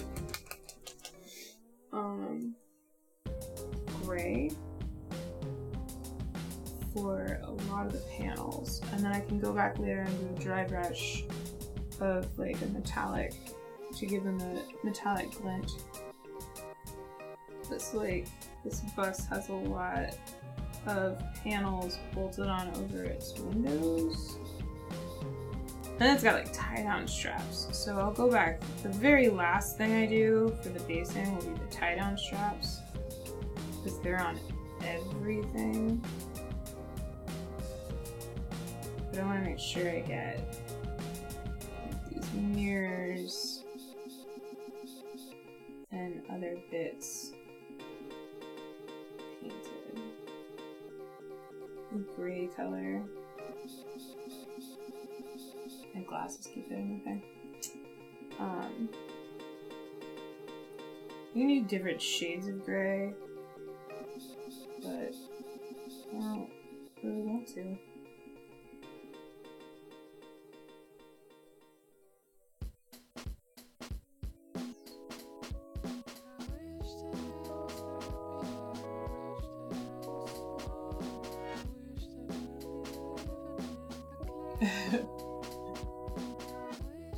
Oh, Kabuki Kid, that sounds good. I'm doing a caramelized onion and mushroom, kind of, not bisque, but sauce with roast spaghetti squash for dinner.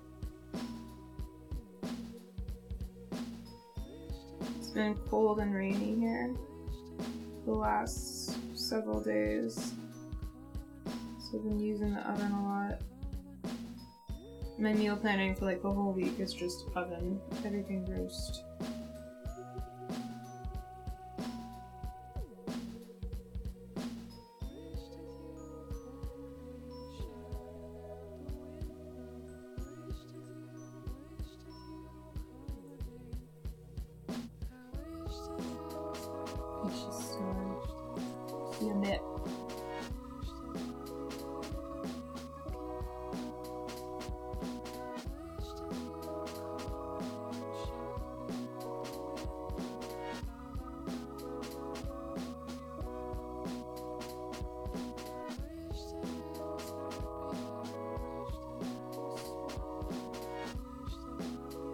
Well, messed up. I'm gonna have to go over with some yellow.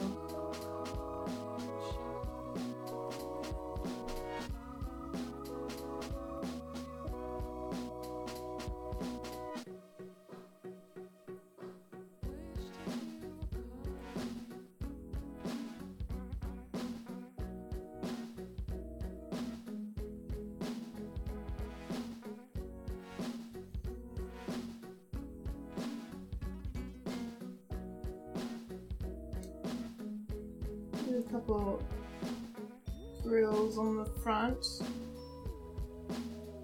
like air vent grills or something, no idea.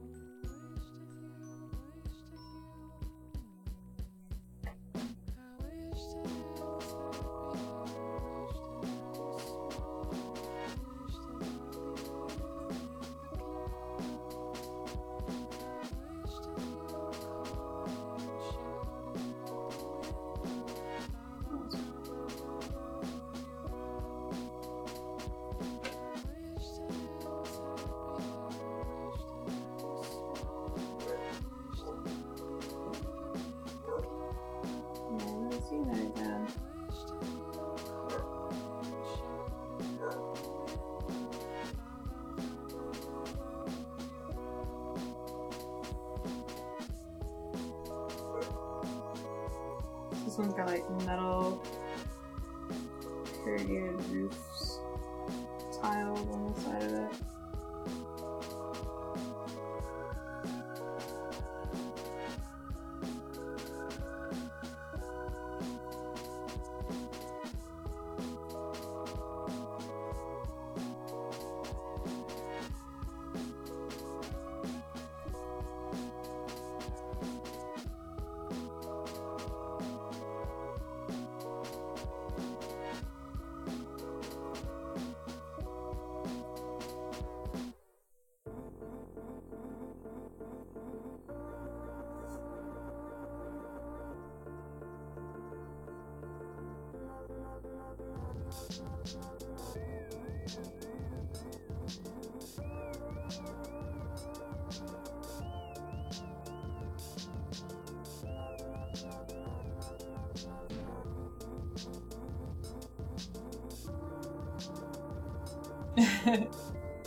These, Angela, were given away. Somebody won these in the Thanksgiving game stream, but I haven't finished them. I just have these two last ones to finish, so hoping to finish them today so that they can go to who won them.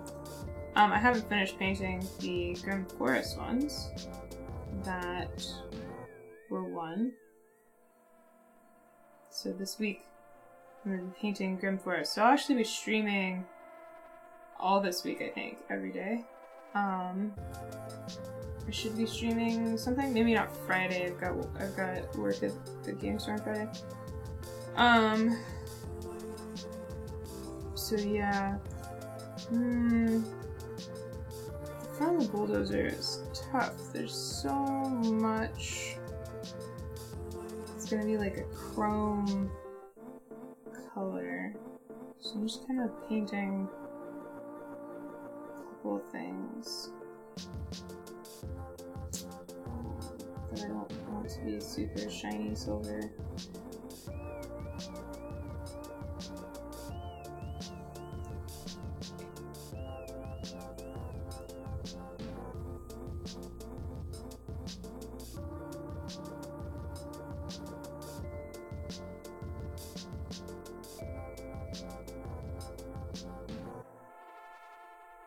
That's okay, Angela. I'll send you some painting minis. See you, Kabuki!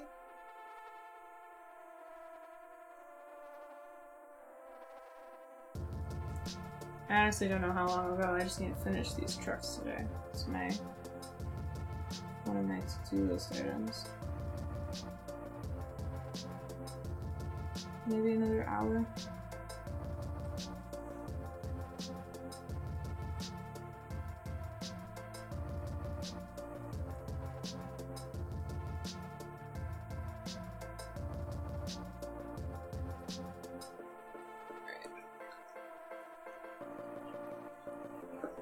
I want to touch up a little bit of the yellow for the bus. I've messed up.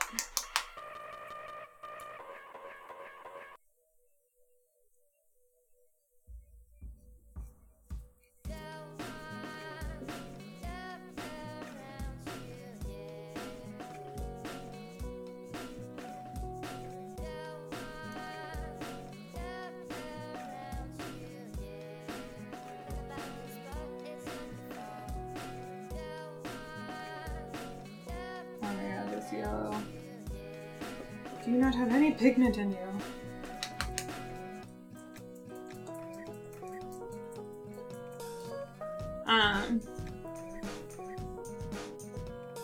Well, I can't remember off the top of my head, Angela, but you won something in the Gamesgiving raffle. And if I remember correctly, it's a painted something. I can't remember what exactly. Spoilers.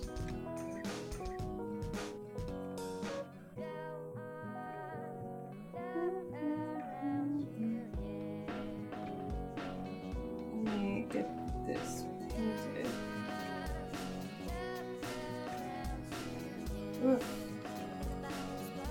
Can I get that to cover up? Let's load my phone and see what Angela won. Let's see what Angela won. I also have been getting texts. Ah, great. I got into a group chat by a spam bot, and now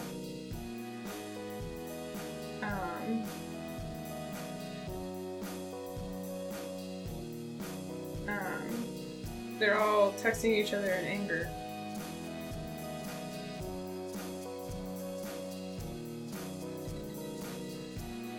Because they're idiots. So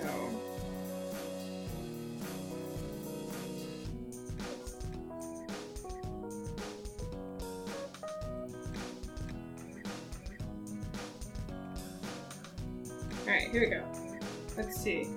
What did Angela win? I think there's some other people in the chat that won as well. Let's see. Angela won. Oh, that's right. Angela won the painted collector's edition Tokaido. So there you go.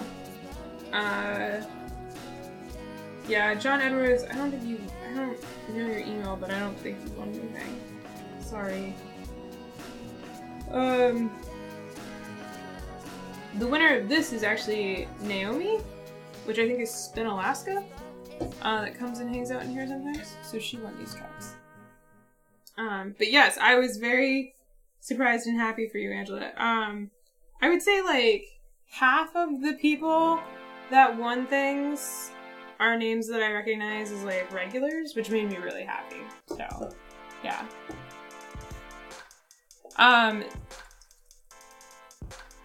So yeah.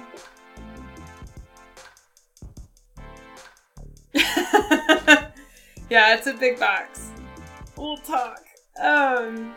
But Hero Logic, yeah, Ceylon. It was okay. Steve ran into a problem where he couldn't plant. He couldn't get a card that was the plant card at all. And so he was never able to plant. And I just kept denying him plant actions. And then at the same time, like, he kept denying, I couldn't get a harvest action. And so he was denying me harvest actions. So, like, every turn, he was just playing a card to, like, get a bunch of money. And that's all he could do. And at the end, I thought he was gonna win. I won by 1 point. But it was very kind of like, okay. You know, like, we weren't... I was kind of happy to just be done with it. It wasn't that bad, and we both decided it would be much better at a higher player count. But if you're a patron, there's some comments on that where, like, people are saying that even at a higher player count, it didn't much improve it, which makes me sad. Because I wasn't sure, but I thought that if you have a higher player count, that means that more players are playing cards, and so the likelihood that an action you need will get played is just going to be higher, but apparently maybe not. So now I'm just doing the metallic layer on all of the metallic things. There's a bunch of grates and stuff bolted on the other side of the bus.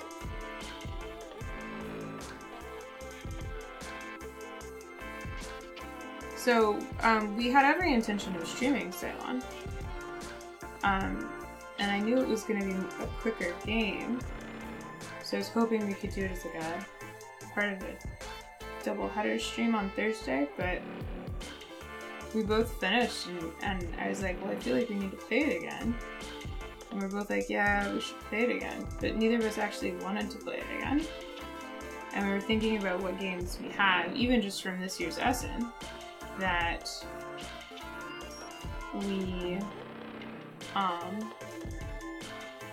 because we were like, well, it would probably be better at 3 or 4. It's like, well, we already have games that we like, that we enjoy more at 3 and 4. Specifically, like,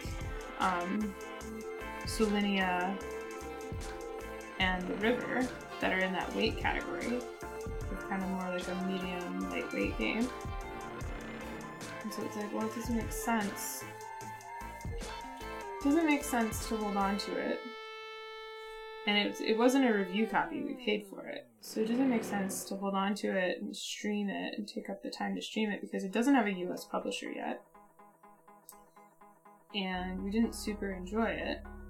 And it's not a great 2-player experience, which means that we'd have to hold on to it to try and get a day when John could come over and play it. And then we're like, hey John, let's play this game that's not so great that we have no obligation to play. So it just doesn't make sense for us to stream it anymore. But I think I've already found a buyer for it, so it's nice. So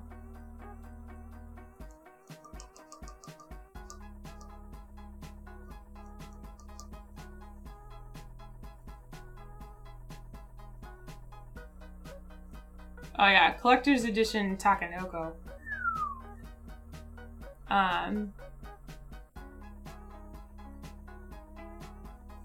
We have that. We're giving our copy to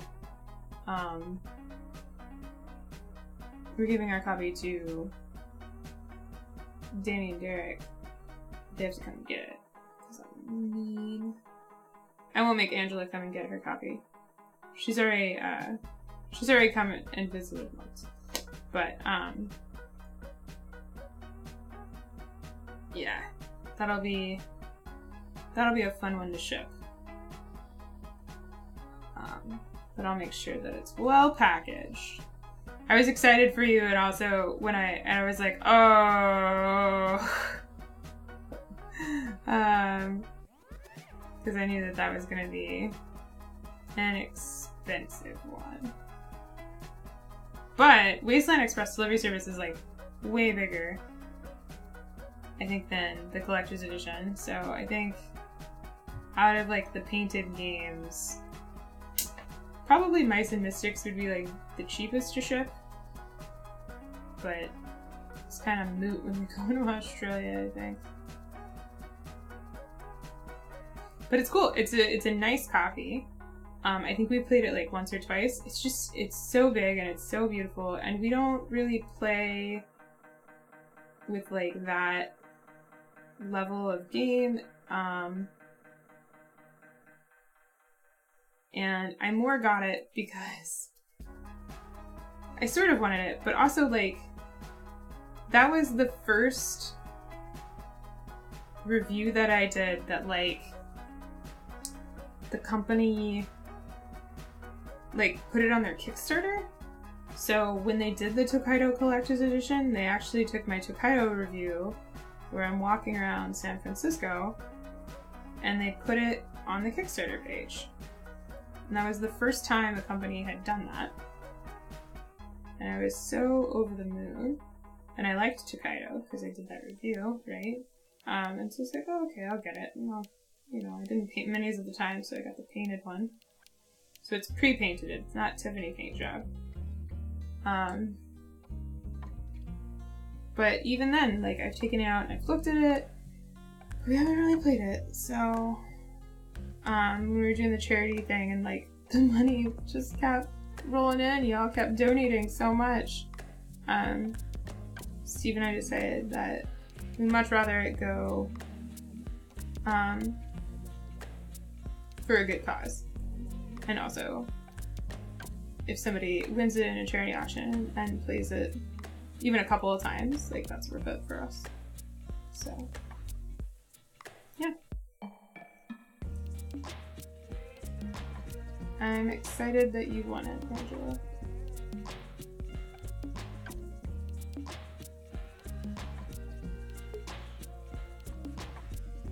Sorry, I haven't checked chat in a while. I'm trying to get these spikes done. I love painting these stupid trucks.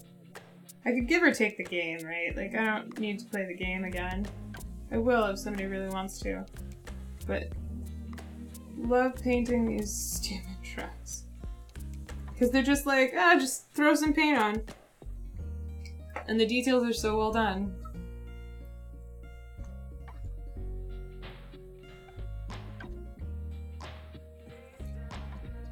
Where are you going, Angela? For your next trip, if you don't mind saying.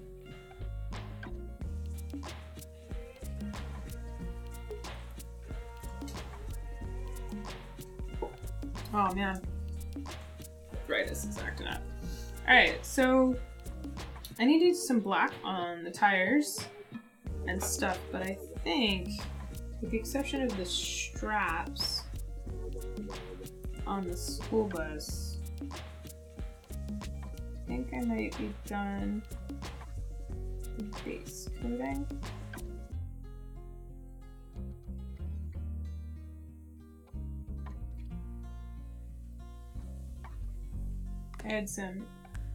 I tried to airbrush the tires.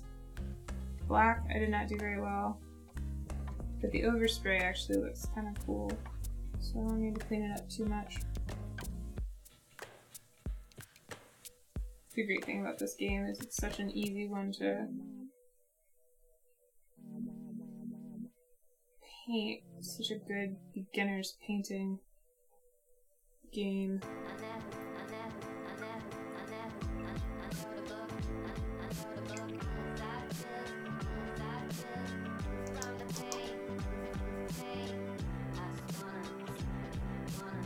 That's awesome. Yeah, Europe's good. I like Europe. I mean, if it makes sense, I can ship it to Europe, though I don't know if that makes as much sense. Just because timing, it might take longer.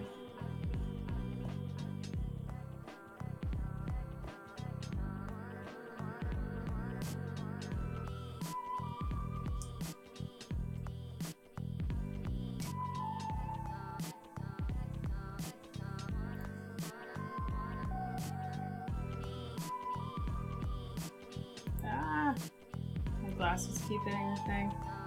You know, I've been considering recently getting LASIK.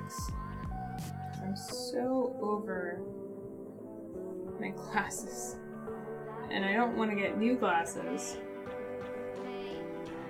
I'm just over the concept of glasses. And I used to wear contacts. I wore contacts for 10 years. So now I'm like, well, my prescription's been pretty regular. Maybe I should just zip-zap.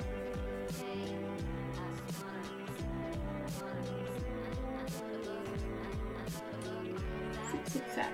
And then, if I do, I won't have glasses for the camera anymore. See, that's the real reason. Do it all for you.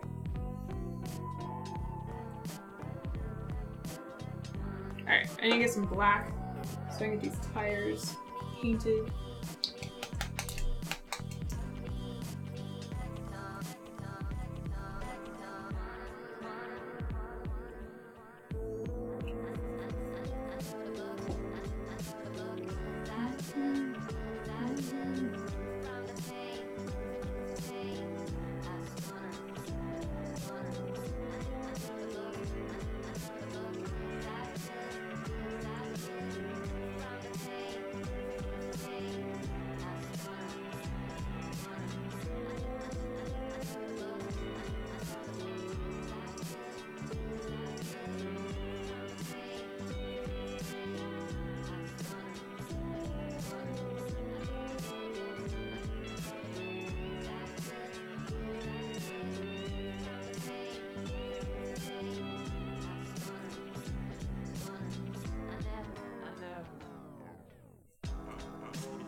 See, my glasses hit again.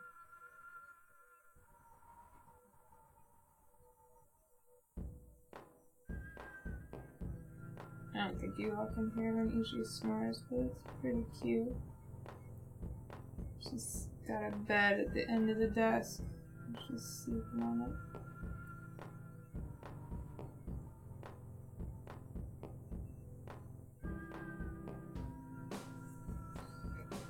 Get some of these tires on this one.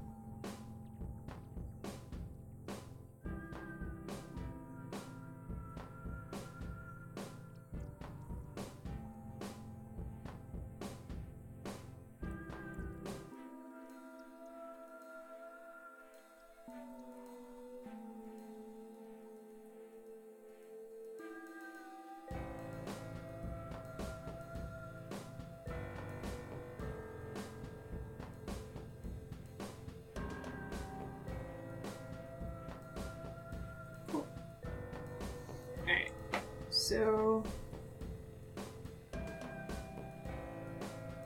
I'm going to touch up the hubcaps on the front of the bus.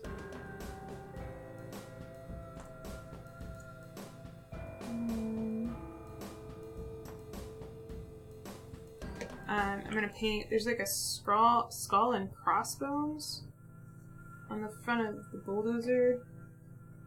I'm going to do in white, knowing that they'll get covered up with Agrax's shade.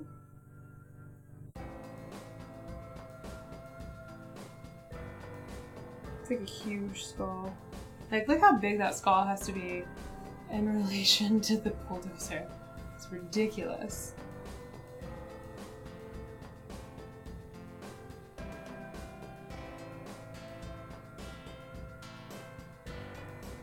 Ridiculous.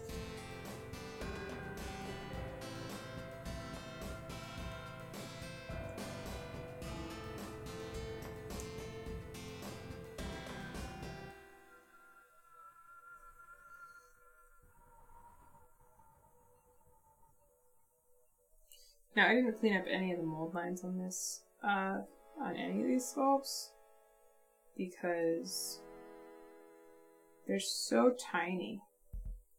The proportions are so weird on all of these sculpts. Like, they're not to scale with each other. drives me nuts.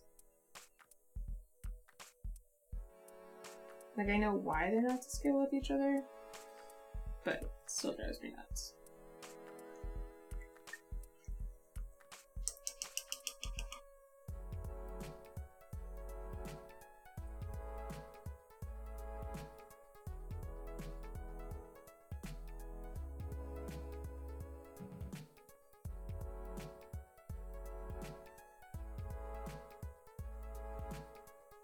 Well, I didn't build it to scale, but yeah. Cool, alright, I think the only thing left to do is there's a bunch of straps all over that. So I'm gonna do my super dark brown called Basic Dirt. It's fitting, really. So I'm gonna do that for the straps. And then I can Agrax Earthshade everything with just an abandon. I keep finding places where I got paint on the bus. The bus already has like a dirty look from when I airbrushed it.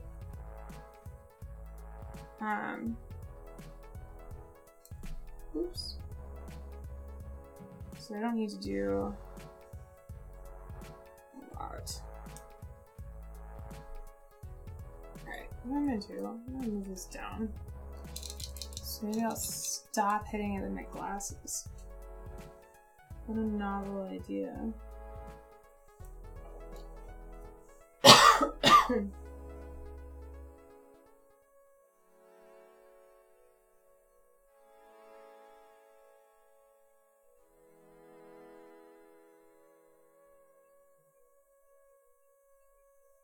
So another thing I learned recently was I'm doing a painting tutorial class at the game shop I work at, and we only have some pretty basic brushes for people to use. And so I was like, cool, I need to paint an entire like demo figure with only the brushes we're gonna be giving people. And so I did. I just used like a size 2 cheap synthetic brush, and I realized I can get like a lot more control over small lines and stuff with a size 2 brush. So this is actually a size 5 brush, but I am not having a lot of problems with it. It's like a nicer, I think this is a horsehair brush, I can't remember exactly. It's not synthetic, so it's a little nicer. When I first started painting minis, I thought I had to go super small to get detail, and that's really not, it's really not as important as just having a good point, like a good brush material.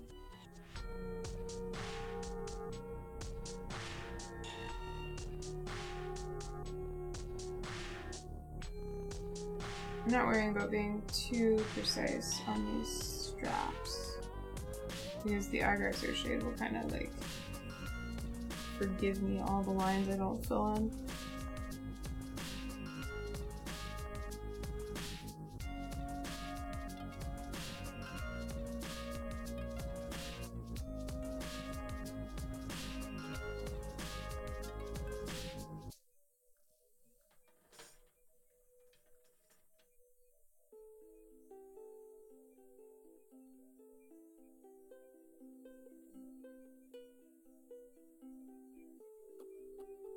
Maybe snare it away.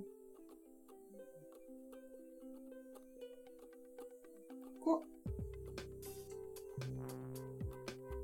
Got them straps. Oh. Hey, Nutters! Ah!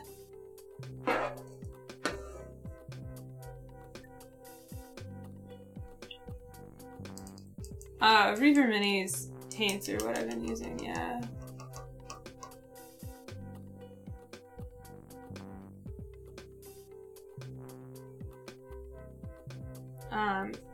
I also was painting with Vallejo. Vallejo's a little thinner than Reaper, I don't really know, but yeah, and then my wash that I use is a Citadel Agrax Earthshade. That's what I use at oops, hit the camera again. Swear to goodness. Citadel is overpriced, yeah. I actually watched a tutorial on a dude that used, he just like used cheap acrylic paint that you buy from like a craft store, and it was like the kind that like you even get in a like one of those kits where you get a bunch of paints in one kind of thing. But yeah, anyway, it looked really good, and he was like, yeah, if you thin them with the right acrylic thinner, it's fine. Just as good as these. The perk of these is that they're already thin. So, now I'm gonna do the wash. So I have a brush that's kind of cruddy, and I'm just gonna go everywhere. And you can make your own wash with paints, but Agrax Earthshade it's a ink-based wash. So, it's ink, it's like a brownish, muddy ink mixed with, some sort of acrylic thinner. There's like a ton of recipes online for making your own. Sometimes I'll make washes just with like paints and water and it works fine. So, just kind of letting it cool in the places where I want there to be dark shadow, and then moving it around. I definitely want to make sure that I get it everywhere though, because I will put like a kind of dirt layer on everything. Just want to make sure it doesn't pull too much in certain areas.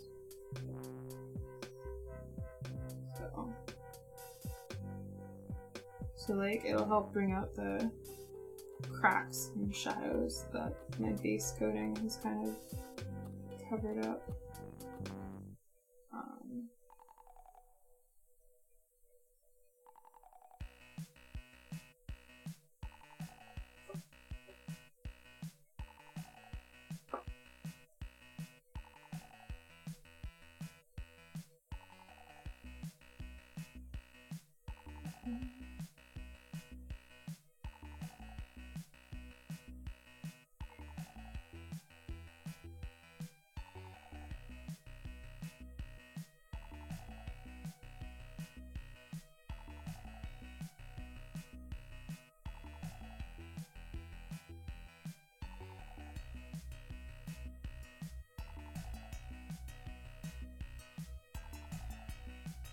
Yeah, so you can see that bright white skull is no longer bright white.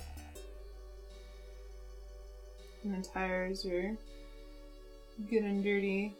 The roof siding is not super dirty, so I might go back and add some dirt to the shiny metal roof siding.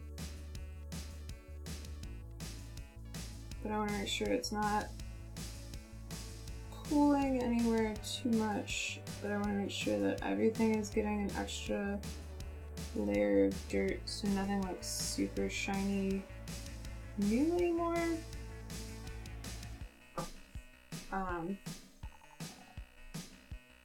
So yeah, I just brought the dirt level down.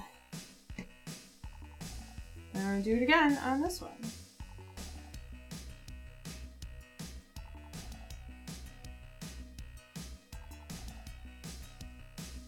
Really helps get in all those crevices. Helps cover up any areas where I didn't like paint all the way to the edge of the thing.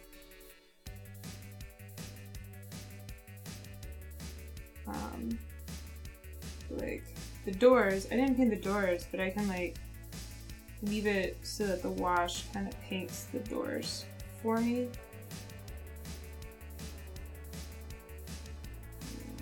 Good, real good. Front grill. Forgot to paint the spare tire, but it's kind of got a grungy look already, so so it makes kind of everything more of a brown color. So the brown that I already had is now more brown, but it like makes my reds brown and my blues and my greens more brown.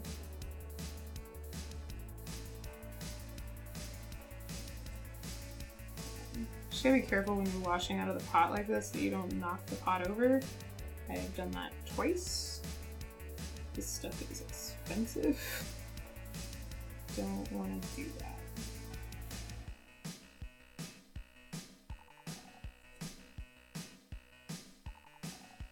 Yeah, so see that white bundle on top is now going to be a nice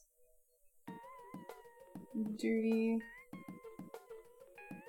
brownish color, which is good.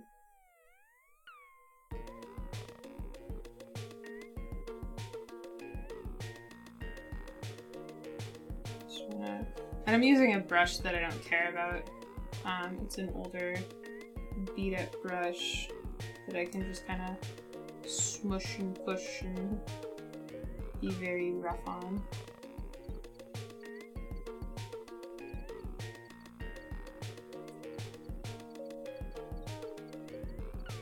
The wash step is always magic to me.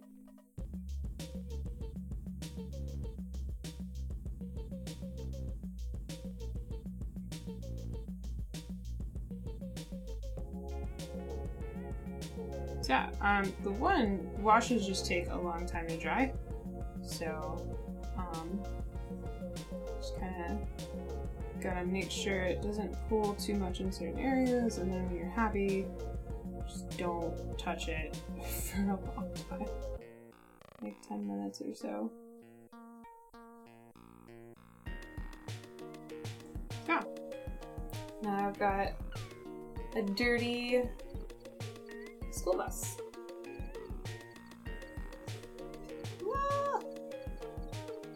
And then I make sure I close that so I don't knock it over. And then I'm done with those, basically. They just have to sit and dry for forever. So, yeah. I can go and add some highlights of certain things. I could add some like blood on the front of wheels and whatnot, if I wanted. But I could also like go back and highlight certain areas. But the thing that I like about these trucks and the way that I paint them is that I don't have to do that. Like I can just I can do all the base coating and like make it look painted, and then I can go back and I just wanted to take a drink of my paint water, that'd be a bad idea. I can just do the wash, and then if I need to go back and add anything highlight wise I can, but the wash basically like finishes them. So I like to think of it as like I paint them and then I wash them like they're going on a drive through the desert. So yeah, this is my favorite shirt ever. I have 2 of these shirts because this one has got some paint on it and some holes because Abby used to she'll like sit on your lap, right? So she would sit on our laps while we gamed, and she would sit and read, and she would put holes in the very bottoms of our shirts. And so all of my old shirts have these holes that have just been getting bigger and bigger. So I had to buy a new Thorny shirt, but I will never get rid of this one. We'll wear it until it's threadbare.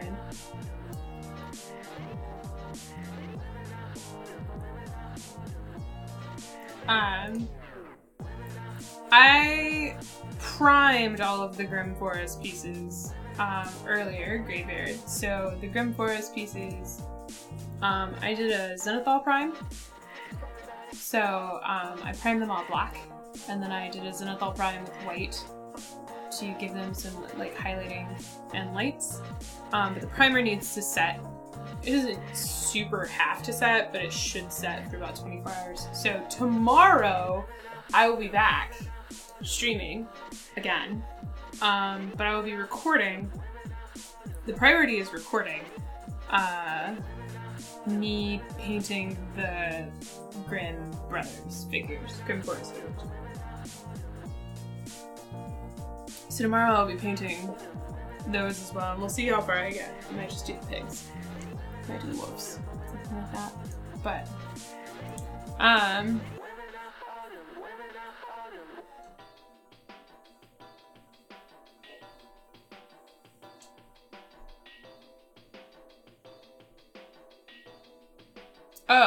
I'm listening to Andrew Apple Pie.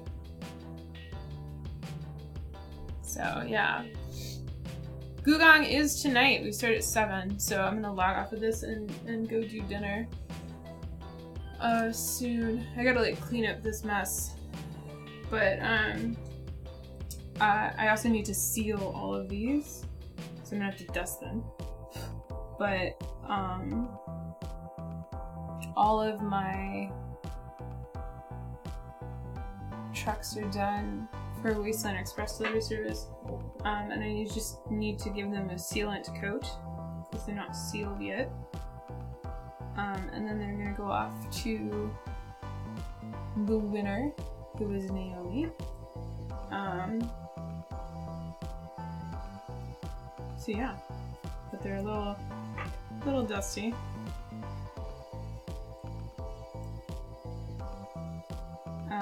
Gugong, not sure how to say it, is what we're streaming tonight at 7. I have to move all of my stream equipment that I moved into this office to there, to the front room. But yeah, these are done. Very pretty, very pretty, very happy. That's the thing with these trucks, is it always makes me, they're so easy to paint, and it's really just like, it's patchwork quilting, basically, with painting, because you paint by numbers, different parts, and you just do whatever color you want, and then you're done. And when you're like, oh, okay, it looks good, you just put, you just do a Agrax Earthshade and you're done. It's the best. Also, I got a new, I'm so excited. So this is my like office that we're in. So this used to be our bedroom. So this wall used to not exist at all. This is actually a Murphy bed, but this wall used to not exist, and this room was a big room with the room on the other side, but like weirdly shaped because it still had the 2 doors. Because what they did was the previous owner just took the wall out but left the 2 doors leading into the 2 old rooms, and they didn't properly support the ceiling, and this was a load-bearing wall, and so it was sagging. So we moved in, and I was like in the attic getting something, and I looked and I was like, huh, the floor is sagging. And I came downstairs and looked, and sure enough, the ceiling's doing this. So it took us like a year or something to find a contractor that would put the wall back in for us, because Portland's like so much construction stuff, it's so hard getting contractors.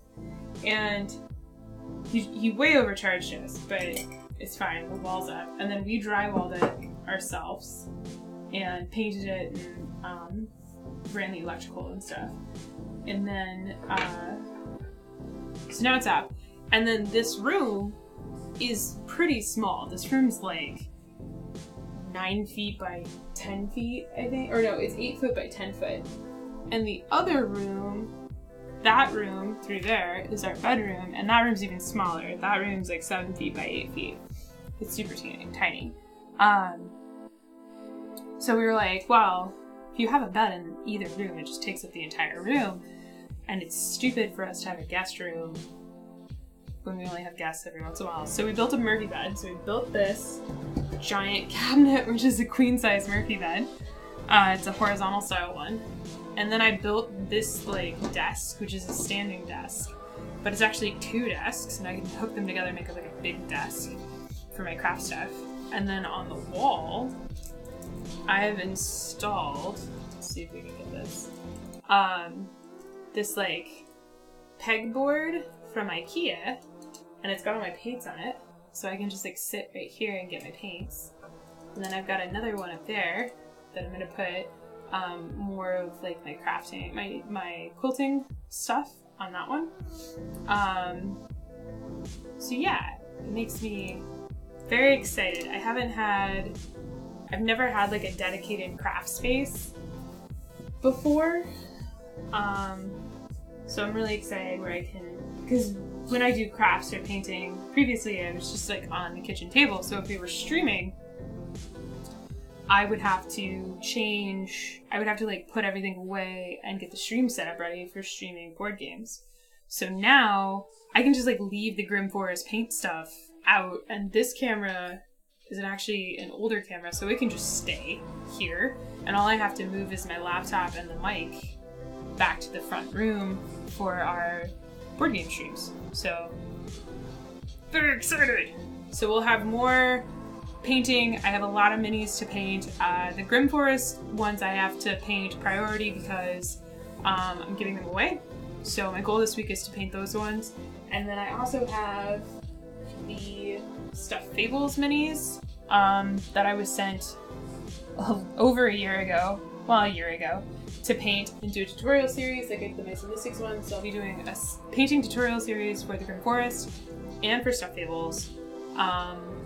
And I'll be streaming, if I can get my camera to record and stream at the same time, I'll be streaming all of the paintings of that, because why not, right? And then, yeah, I also have my little scythe that I'll be doing a painting tutorial for.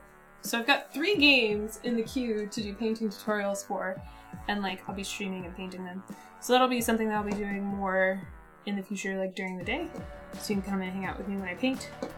So yeah. All right.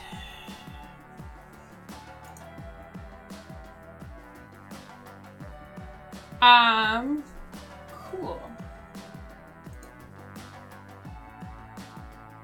Oh, thanks, Graveyard. That's okay. We're not painting I'm not gonna paint the Grimm Forest until tomorrow. So, and I'll tweet him. He knows. I tweeted him. But when I start painting them more specifically, I'll tag him again. But that's what I'm gonna do tomorrow. But you can tune in tonight at 7 here on YouTube or on Twitch. So in like 3 hours, we're gonna be streaming Gugong, which is a super interesting card-driven game, and I'm really excited to play it again. So I'm really excited for that. And then tomorrow, you can tune in the early afternoon, like 1 o'clock my time or so, probably, when I paint the Grimm Forest figures. I think tomorrow I'll start with the